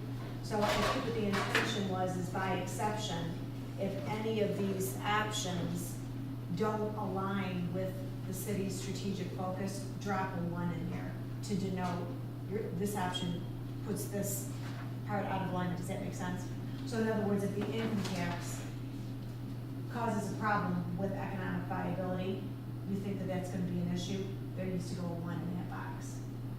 Because So you we're- feel that the income tax would be out of alignment with the city's strategic priorities. Does that make sense? Yeah, the Because one, most of the problem was that these priorities need to be considered in the evaluation of opportunities, but many of the options don't cleanly fit into an evaluation tool like this. So it gives us an opportunity by exception only to say, here's where we're out of alignment on a few of these. So we're rating negatives with this one. Exactly, and Right. a one denotes that's a problem. So something with a high score on this sheet is gonna be really out of alignment with Right. our, A 0 score means it's highly aligned. okay. A 6 score or whatever would mean that it's very much in conflict with the city's plan. Yeah. let me make sure I understand, even with the strategic focus area of economic vitality, is that specific to the city administration and its sustainability going forward, or is that with No, no. regard to the If you look at this, community as yeah, a 'cause whole? if you look at the sub-points, help grow and maintain a sustainable economy. So that's for the city as a whole, that's not talking Not about for the the city organization. administration. Right. Or increase economic opportunities through collaboration or create a vibrant, so those are not, those are the community as a whole, they're not related to city government. Should we also look at this at all in the time frame? Because some of these, if they're good for the economic vitality, but 20 years from now, does that come into play? Yeah, it's a good question, Richard. I think we'd have to say within the 5 years we're considering. Make sure Does that make sense? I mean, I wanna make sure we're all gonna do it the same way though, within the Right. 5-year plan of the Yeah. committee's mandate. Because wouldn't the strategic focus areas that the city commission developed not look out further than 5 years anyway? Right. So in 5 years, the focus of the city could also change, right? So I guess to take a 5-year shot would be probably correct. Is it clear what we're asking people to do? So it's 0 or 1. Zero or 1, and if it's congruent, it's a 0. If it conflicts, it's a 1. And if we leave it blank, it's a 0. Yeah, exactly. Yep. Yep. Yeah.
With the sheets, I was trying to look just at this and.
fiscal stewardship one, because, you know, say if you're looking at the special assessment districts for streets and parks, it's only a few $100,000 towards solving the budget crisis. So you know, yes, it's contributing towards solving the fiscal crisis, but it's not entirely doing it on its own.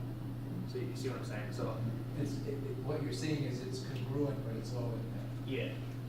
So, I mean, I kind of, you know, for some of those lower ones, I kind of want to put one there because it's not really solving the problem, but if you put a bunch, you know, a couple of those together, you could. Yeah, I think as long as it's congruent, I put it to 0. We're, as a panel, we're still gonna need to, this isn't gonna get us to rank ordering, which I think the panel's gonna need to do.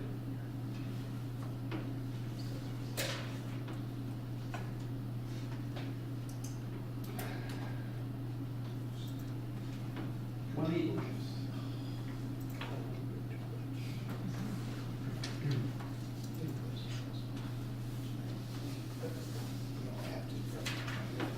I know that people are doing this at different rates, but let me explain the second sheet. And it's Wait a come. second. We're trying to get a new sheet. Oh, okay, sorry. Oh, I'm sorry, excuse me. So not using those. Sorry. He's added,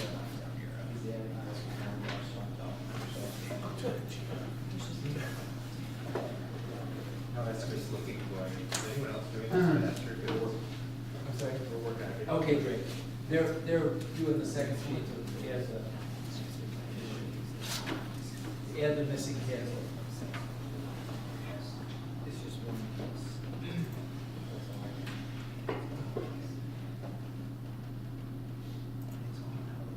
Tim, I may have missed this, but I'm trying to figure out what is our schedule tonight, because I'm scheduled somewhere else, but apparently Yeah. everyone else thinks we're here forever. No, we're not here. So John, you're probably a little confused about that, because I was vague in my description before. But there's a new reality that I think is here, which is, Sherry and I were just comparing notes. We actually have only 12 of 21 panel members here. Right. And so what I'm gonna suggest we do with the rest of the evening is fill out the second sheet, take the dinner break. During the dinner break, we'll tabulate this, but I think, and let's see where we are. And then what I wanna do is talk about what we're gonna do next time. So John, if you have to go, if you turn in your ballots and then you have to go, that'd be great. What I'm very reluctant to do is to get too far down evaluating with 9 of 21 of us not here. And I didn't envision that when we set this up as a longer meeting.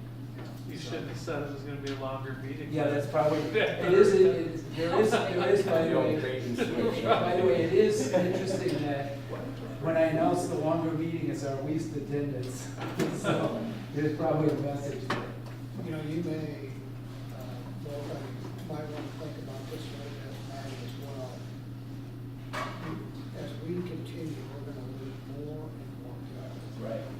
So is any thought given to us designating who we think might be the most focused out of the group and narrow the group down? I don't think we're gonna be able to, if you get trouble sustaining people. Say that again, John. I think you'd have trouble sustaining people in the conversation, but I think there's some people who might be very good representatives of all of us in the sense of contributions. So in effect, you're saying we could designate a smaller group to represent the whole group? Well, I don't know, I just think at some point you're really, I mean, we're really overextended in where we started and how many meetings we're gonna have and where we are now. So basically, I think we've actually got 3 meetings left. Well, Two. That'll get us to the first meeting in December, where we're really going through the final report and approving. Well, it might be all right then, I mean, I was just a suggestion. Yeah, no. Yeah, which, I mean, that we could even question that December 2nd meeting and how we handle that. John, let me make a suggestion here, which would be, I'm gonna suggest we do one more meeting. Because I think if in one more meeting, we could come up with a pretty clear set of recommendations around these items. It'd be worth doing that with the whole group. If we've got further work to do, then I think let's entertain your suggestion. What I am aware of is that we're straining people's patience, and they've been doing a good job of hanging in there. So, I'm just a little reluctant to, what I'm hoping is that we could bring it to an expeditious conclusion rather than dragging it out.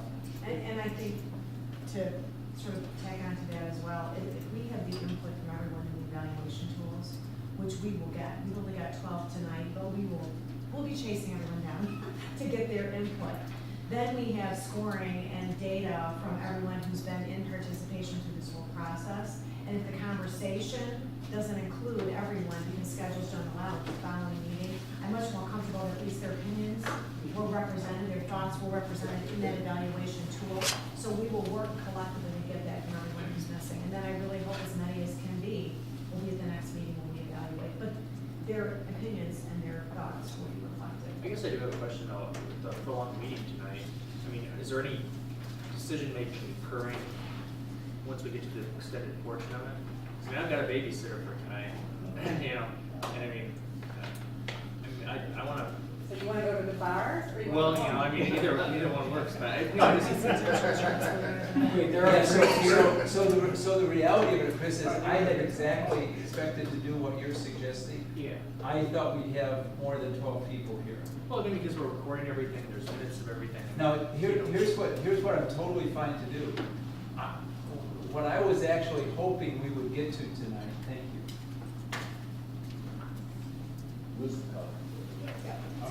Okay.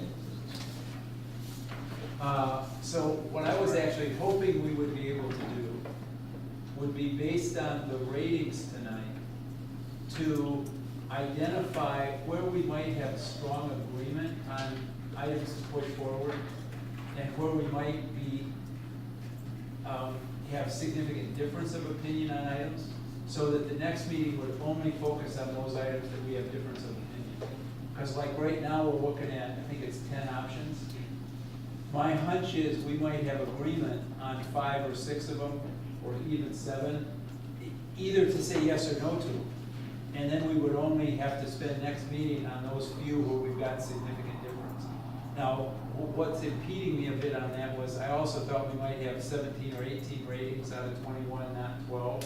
And so that's what I'm a little unsure what to do. So I mean, because I totally get the rationale. I mean, you have an urban core and you run out of land, you build up, right? So we're building up in the number of hours, you know, trying to cut down the number of meetings going on. Yeah. So I want to ask something too, and maybe this was covered when I stepped out, but privatizing the parking system, we've got a lot more info we can get on that. I don't know how, right? Are there some things that we don't know? Are you on the matrix? I'm on this. So how do we score that without knowing what it's going to get? What? Am I missing? Am I just totally missing the point of this, or? No, I think that's a valid point, but I think there are some other options that were kind of in the same boat with that as well. For example, Headley, because we don't even know if the Headley override is something that we can do or not. So I think there's some gray area, Andrew, and we're gonna have to make our best judgment based on that. And if that makes you uncomfortable to say with confidence that that's a good option because of the unknown factors of that, because I think in many of these options, there are a bit of unknown. One of the big unknowns in many of these is the fact that they have to go to the water control. And they have to be approved, and some annually approved. Yeah, so, and that's where your pros and cons are, and that's where you have to say, how do I feel about this? Because there are a lot of variables. So I didn't really answer your question except to say, yeah, you gotta look at all those things. Well, one thing that makes me think of is this thing as a grading tool for us to move forward tonight and maybe some narrowing down versus us to use this as the final grading tool? I'm not envisioning this as the final grading tool. Yeah. Because I think we've got to have a serious discussion of pros and cons. So, this is just snapshot, maybe we can take 3 things off the list using this Absolutely. tool tonight, and some of those things might be things we need more info on, some might not. Absolutely. And we don't need, that's a great point, Matt, and we should not lose sight of the fact that this is to help inform recommendations. Whatever comes out of this panel are just recommendations to the city commission for what they should give serious credence to and take a deeper look at. And there is so much more to be done in terms of deciding what is right for the citizens and for the community. But this is a starting point. It's not the final decision at all. let me just cover the second sheet that came. I know some people may still be reading the first one, but I wanna, so what you're seeing here is the 6 characteristics of a tax, for evaluating a tax that Randy walked us through. And what you're seeing is a different rating. Now, this is not 0 and 1, it's 1 to 4 based on favorability. And again, it's for the same items. So you'd be looking at the extent to which these are favorable or unfavorable based on the 6 criteria. And you'll see we added flexibility, which is why it's not the colored sheet. And if you have questions on that, Randy's here to answer.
If you're done with the first one, I'm gonna collect those so we can start the heavy lift.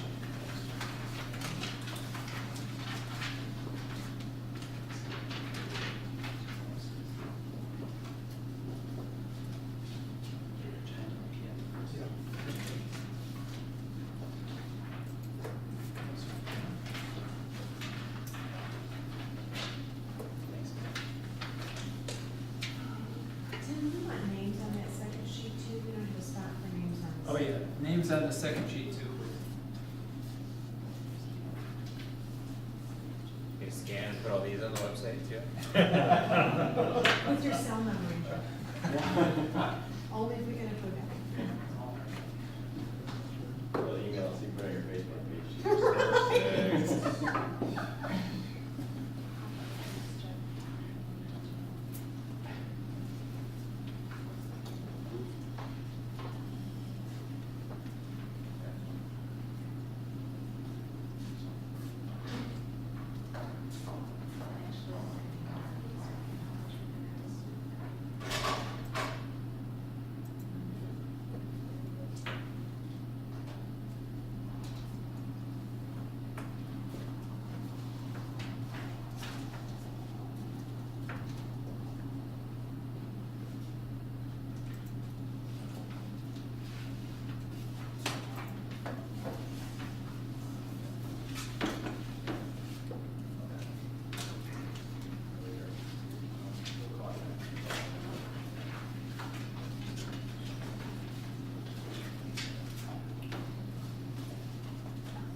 explains why it took 7 years, and I had to repeat several classes. I just didn't understand the patterns of the front end. That's why they were. Tim, do we have a goal and a run rate today? Yeah, so let me tell you what, let me tell you what I think, is that as soon as we get the sheets, we'll take the dinner break. I'm hoping it's gonna be fairly short, because, well, we wanna give time for the tabulation. We'll look at the tabulation, get a first impression based on that, and see where we are. If we can have meaningful discussion at that point, we will. If we think we need to wait for the other ratings to be able to do that, we'll defer it to next time. So I think by the way, the clock is an hour fast, okay? So I'm hoping that we might be able to, take the dinner break till about 7, and then see where we are and evaluate. So 7:30.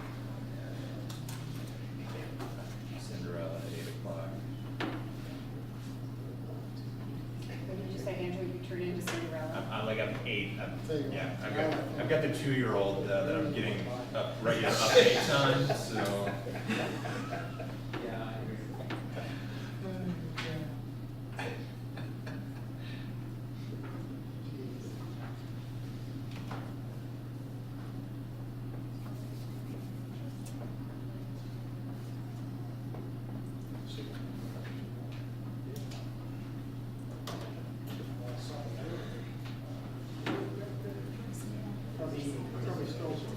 Yeah, feel free, by the way, there's box meals here, so feel free to eat while you're finishing up or.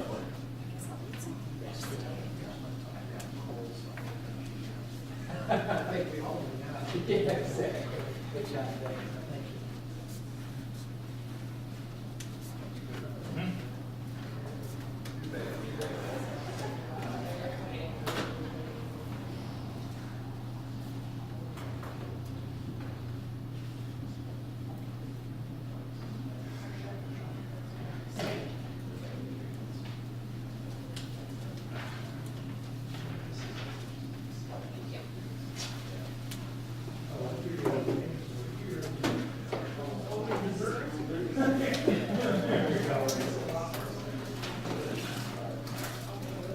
Do we have to turn in our paper before we can go and say much? No sixes? No.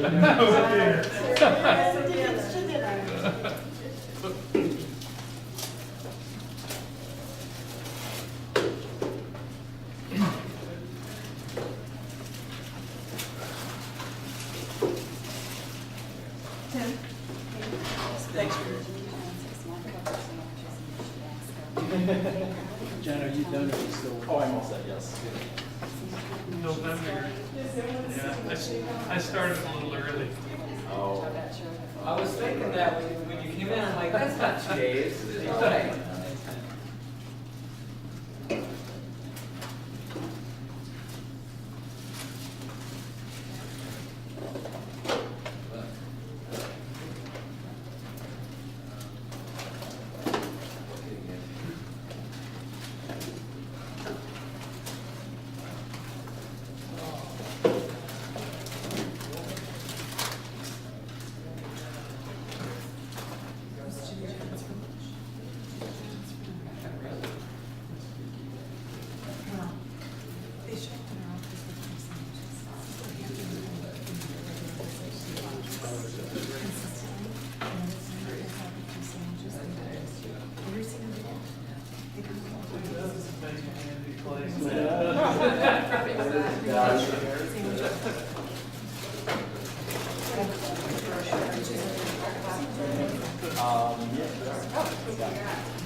There, it's not situated.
It also depends on your definition.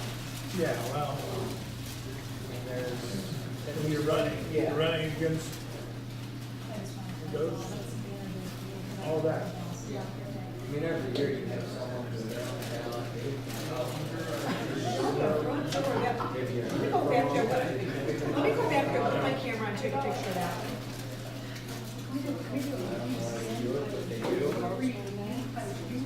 Love it. Love it. Here's the magic.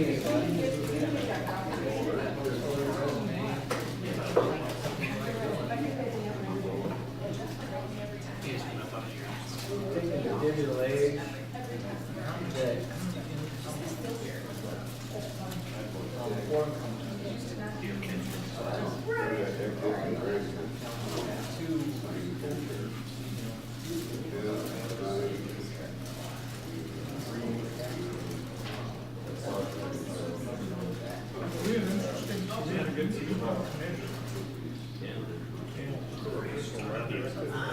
Last week.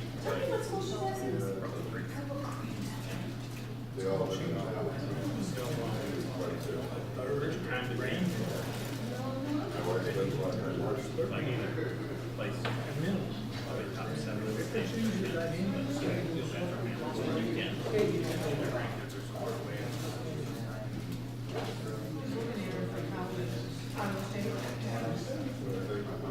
Right now, last night we had a conversation with the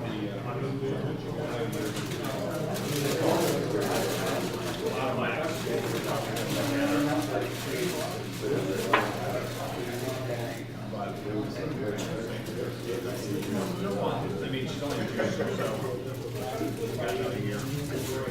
You know, and they were probably in the medical area, it's just that there's no specific right now.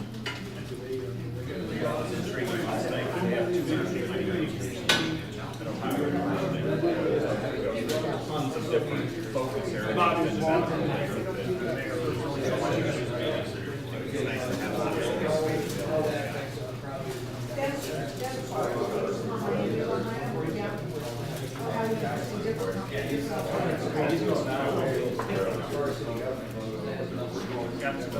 yeah, Ohio State. I was at Miami 3 years ago, a while. Those types of schools. Yeah, Toledo, Bowling Green, Akron, Cleveland State.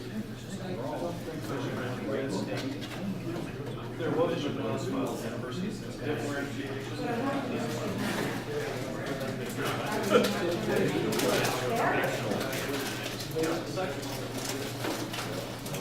Maybe that was the scale help us figure it out better on that.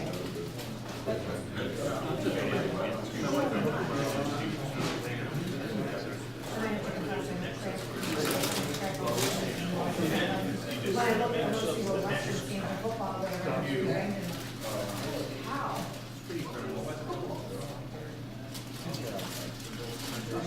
secede from the district, that would cause a lot of problems.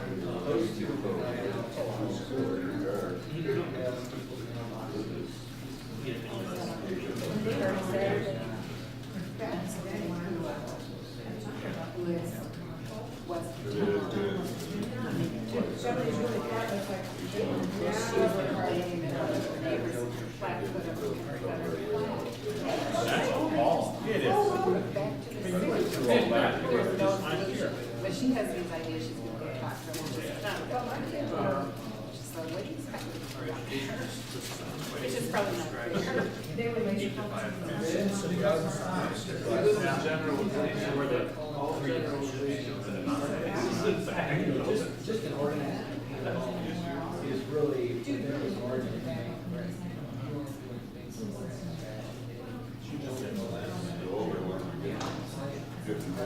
Oh, ouch. Oh,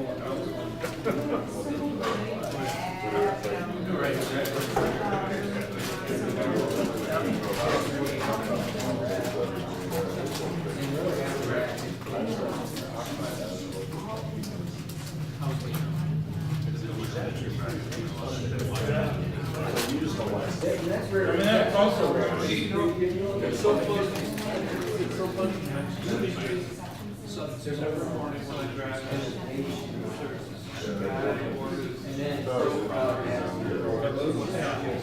right, the traffic out. Yeah. Safety patrols coming into Michigan. It's interesting, because they have two responses, one response is, what is the visitor environment? Because they will, traffic. There's the other thought processes. How do we? You were in miles. How do we? Oh, yeah. Situations and We they're didn't tell them Which I wonder last time, right? you want to hit them with this. Doing well, are you? Driving still short. And to be.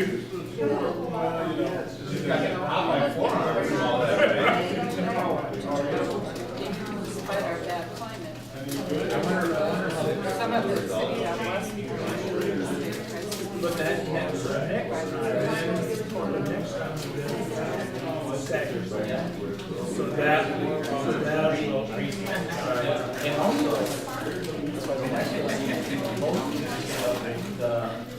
I know I'm afraid of transit.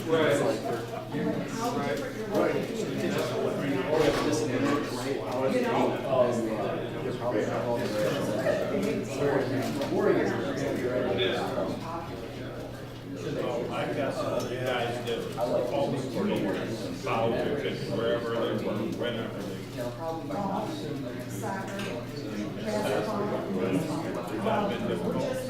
Hey, buddy. What, how are you? To some extent. You feeling good? That's cool. You should be. So that's how we created. Yeah. You guys are doing a break, right? I'm not. We are right now.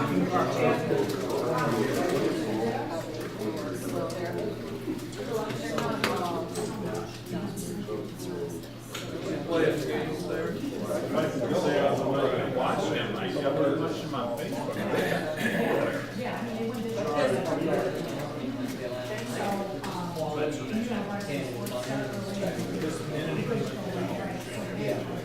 You can't make, you can always agree with it, it's just like, let them make good decisions based on. You're only there for 2,000 years. You know, the alley, but you got a philosophy. You always can't make it, right? First thing ever.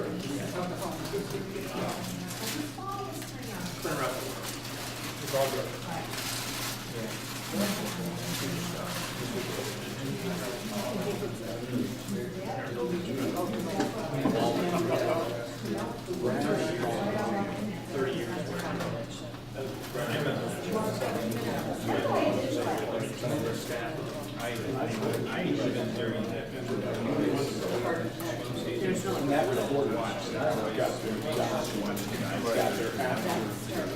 I wrote my daughter.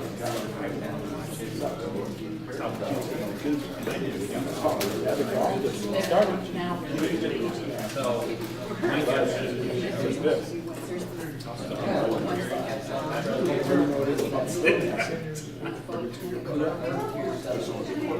Yes, there are. Waste, water, facility. Doesn't mean you need to walk in the door and whatever you choose. Doesn't mean you have to get to other buildings, so you can just walk in and see what's going on. Yeah, isn't all like doing that?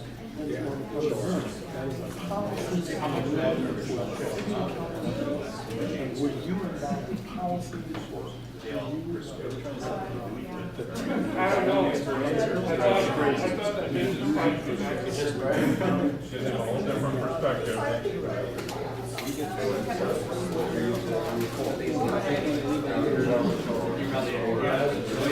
I heard all these stories of it used to be getting a meeting out there, but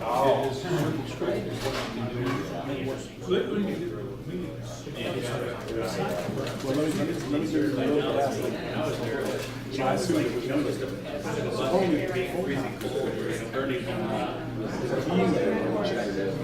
I said, yeah, but that was his idea. But somebody else said that. the thing that's crazy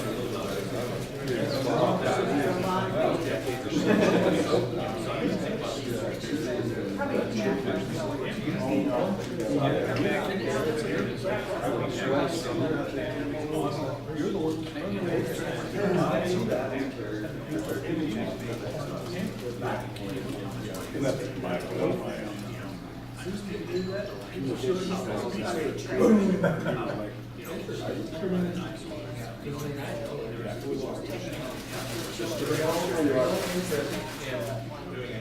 Didn't know what the issue was, not gonna showed up.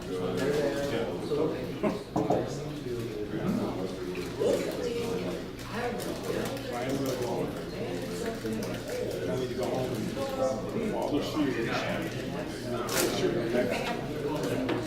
For hours. Nothing. 8:05. I can call out the school. Okay. No. Well.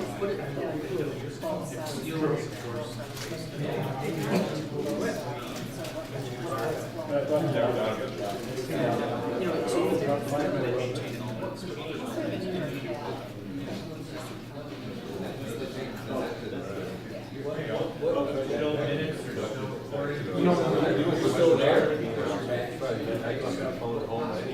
Well, sometimes we run into work. Well, you know, I don't know. Yeah.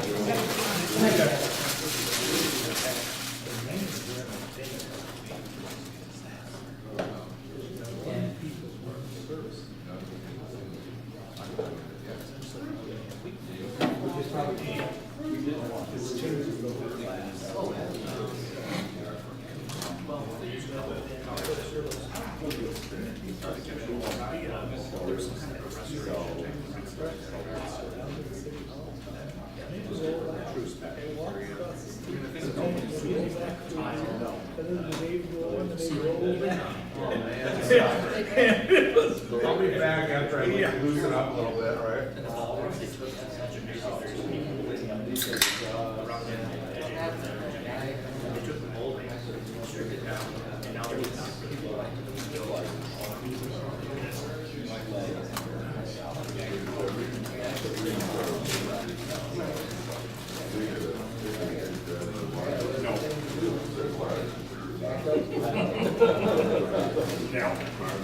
I got some shit.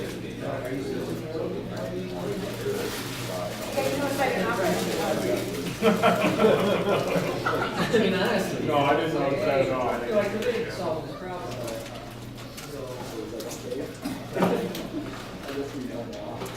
So you're not part of the Marco.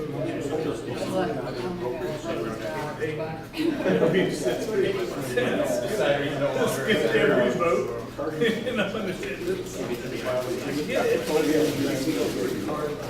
mandate somebody else in the vote. Then nobody's in office. Actually,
does lots of dumb things.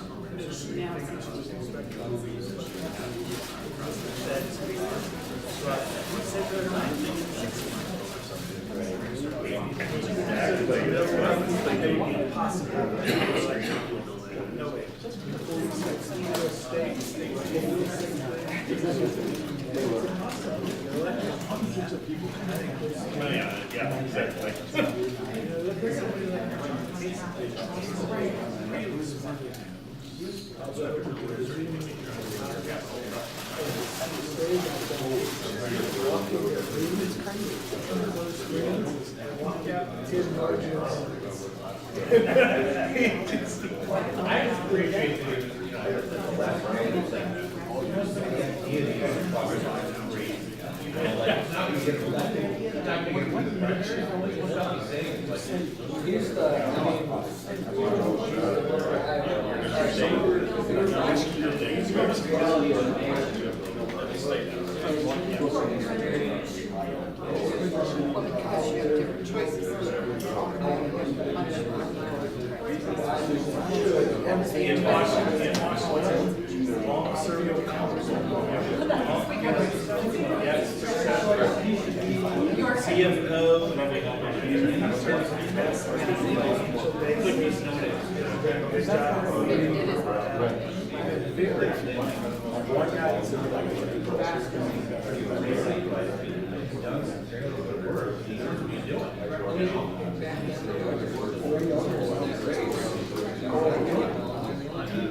Oh, I didn't even, I was counting Chris, Chad, I mean, I guess it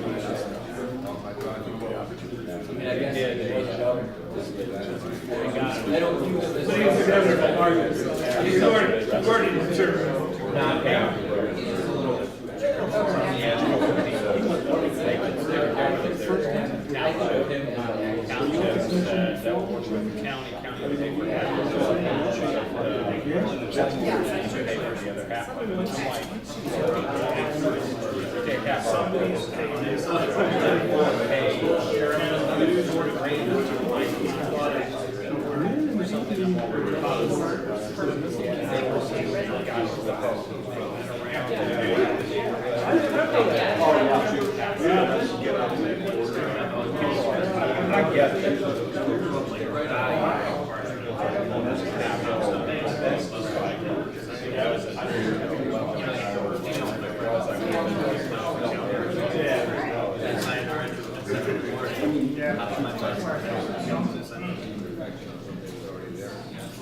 Yeah, it'll be interesting.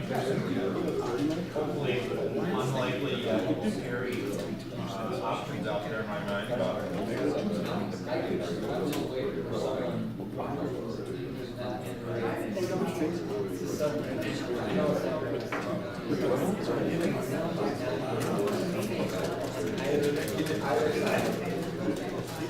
jump into it.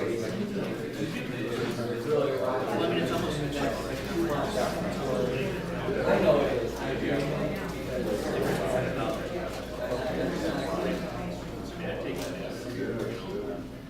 As long as there's an electoral college, there's no way it's popping.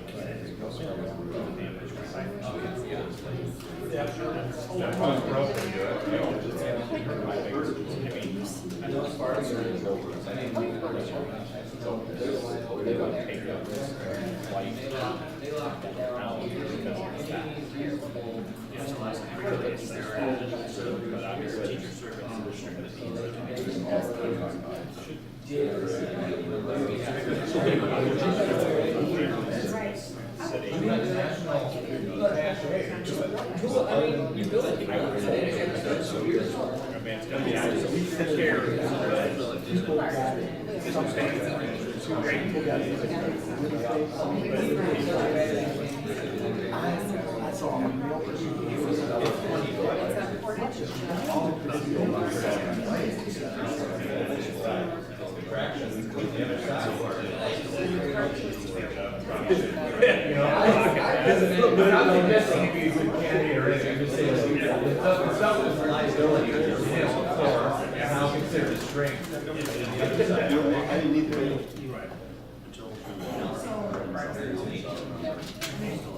Going back 5 years.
We're just about ready to reconvene. Thank you for your patience.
Close to any borders? Oh, well, Okay.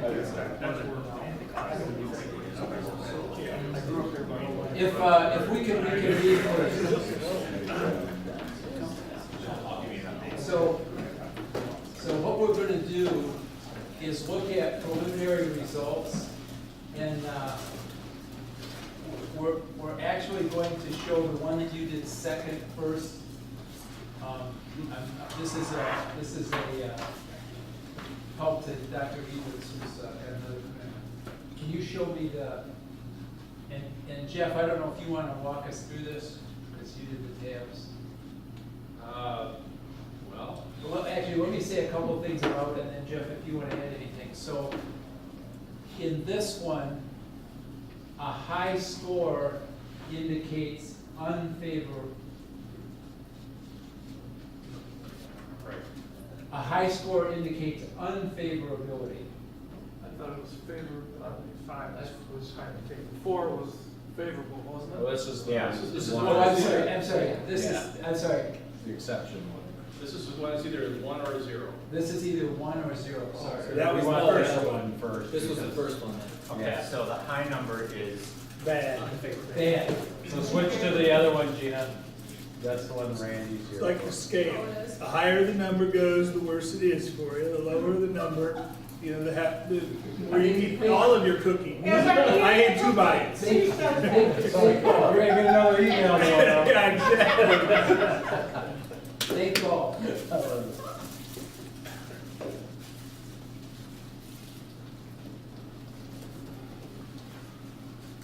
Okay, now this one is the one, can you just show us the total page?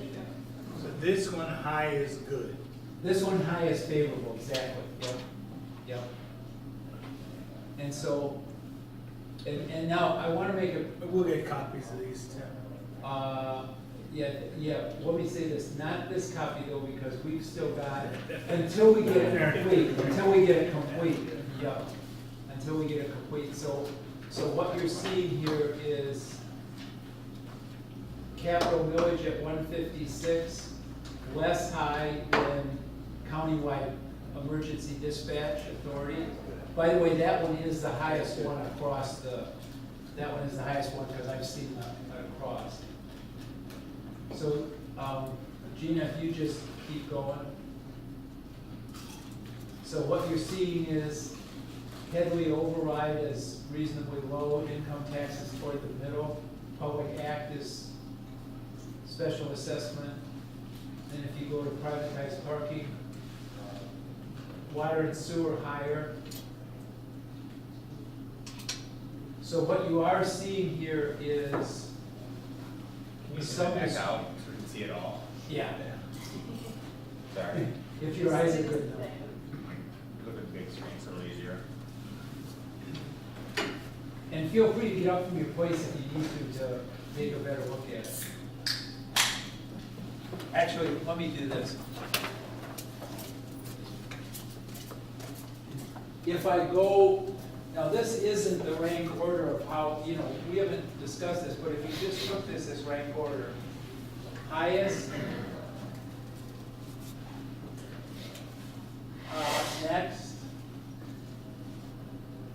next, and these are really close. Next.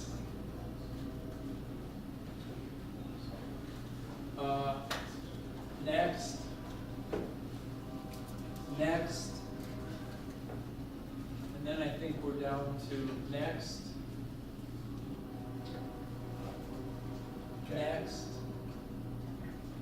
Next. Last.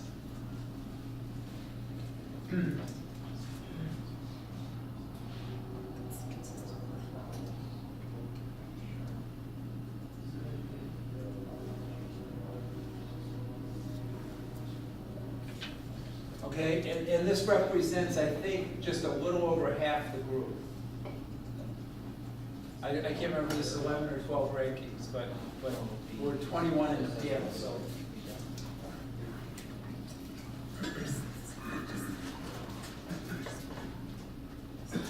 Questions or discussion points? So Tim, when you poll the remainder of the group, I assume you're gonna have some kind of deadline that says, hey. Yeah, it'll probably- We'd love for you to be included, but you gotta have it to us by It's this gonna be, day. it's probably gonna be Friday. Yep. I think this is a great piece. Could we have a column, maybe a right-hand column, I know I'm asking for that, that would show dollar estimate value of that? Or we can put it under. Yeah, or under it, just so you go, and I'll make it up. Right, yeah. The parking lot infill is a great idea, we all think that, but let's all remember, that's a $300,000 solution. Right, exactly. No, I- So we don't get forced ranking based on score, and we forget we gotta hit a number. Right, exactly. No, I think that's, actually, what we probably can do is to display this with both tables and the number on a summary page. Yeah. Because I think that's a great suggestion, because in effect what that does is, it gives us a distillation. Now, I think we've still got discussion and those kinds of things to do with this, but I think at least it gives us, and Gina, let's look at the second one. So now the low number is the best, okay? So dispatch, countywide law enforcement, regional water and sewer. So we're only supposed to, we were only supposed to put a 1 in there if it was counter to any of those Exactly, things, exactly. right? So a high number means it's most counter to the city's long-term plan. How can we have 20 instead of one of those if there was only 12 was answering?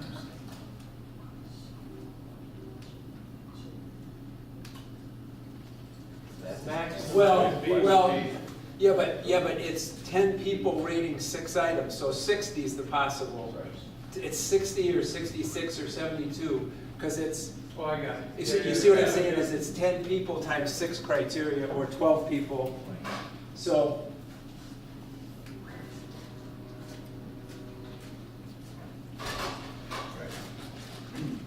So, highest, second, third, doing the best I can here, I think fourth, fifth, sixth, seventh, tied for eighth. Oh, wait a minute, I'm sorry. Okay, tied for seventh, tied for eighth, I think, which gives you 10, right?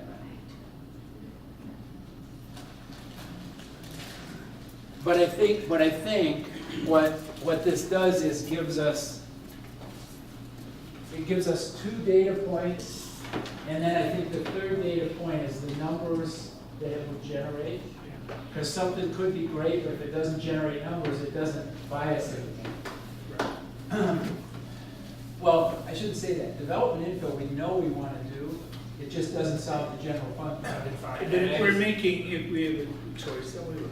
Let's say, these are the recommendations that we believe we have to forward to the commission, that we believe merit Yep. solution. Yep. We can't send them a solution that's 10% of what the problem is. Right, exactly. Yeah. So, but we can certainly say, we think these merit doing, even though the dollar amount may not be relevant for full, Right. in this development infill is not a 5-year growth strategy, but it should be a long-term growth strategy.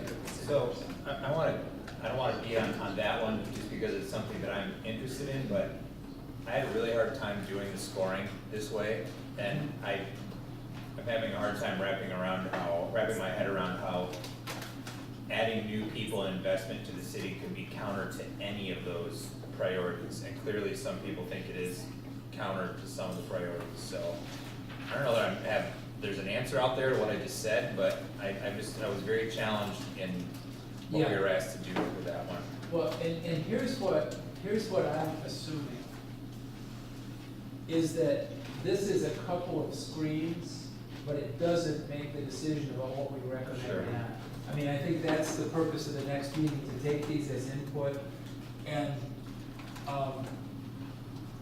And on that one, I don't see how we don't recommend it anyways. I mean, nobody hates that presumably, but I want to use that as an example of how I was challenged in understanding the way we would score that. And that's why I asked the question, is it a 5-year horizon or is it? no, I think that's right. If it's a 20-year horizon, that one's high. Yeah. If it's not, but if it's a 5-year horizon, it's great, we gotta do it, but we gotta do some other things now. That's kind of- Yeah. So, now, here's the other thing that we just want to remember, is from our original matrix, which was 17 items, you know, we're suggesting the city look at all those revenue options, we just didn't think those warranted enough that they were anything more than incremental, you know, modest incremental contributions. So those can still be in our report, but there's not much there. Does that make sense? Yeah. Yep. So let me ask the panel this. We'll get the ratings from the rest of the panel members. We will provide it to the panel in advance of the next meeting, and I think we'll do a single summary sheet which has both tabulations and the amounts. In some cases, that's a range. And I think what that does is set the stage at the next meeting for serious consideration of what our recommendations include or don't include.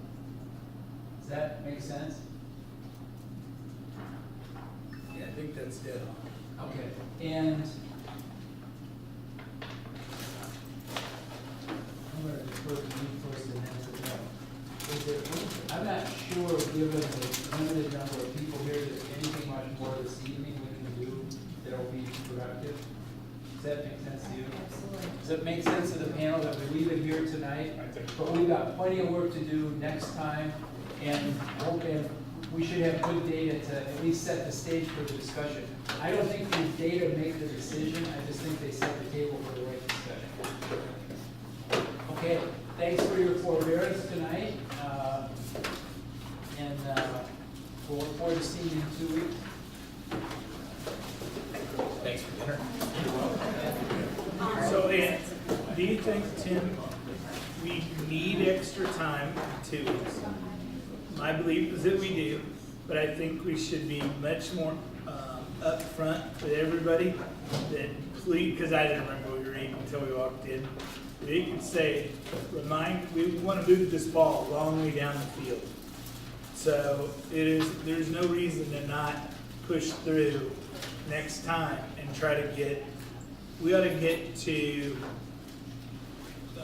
cut some things from our priority list. Is there a possibility to make it a little bit earlier? We start the meeting at 3:30 or 4? I mean, is that an option?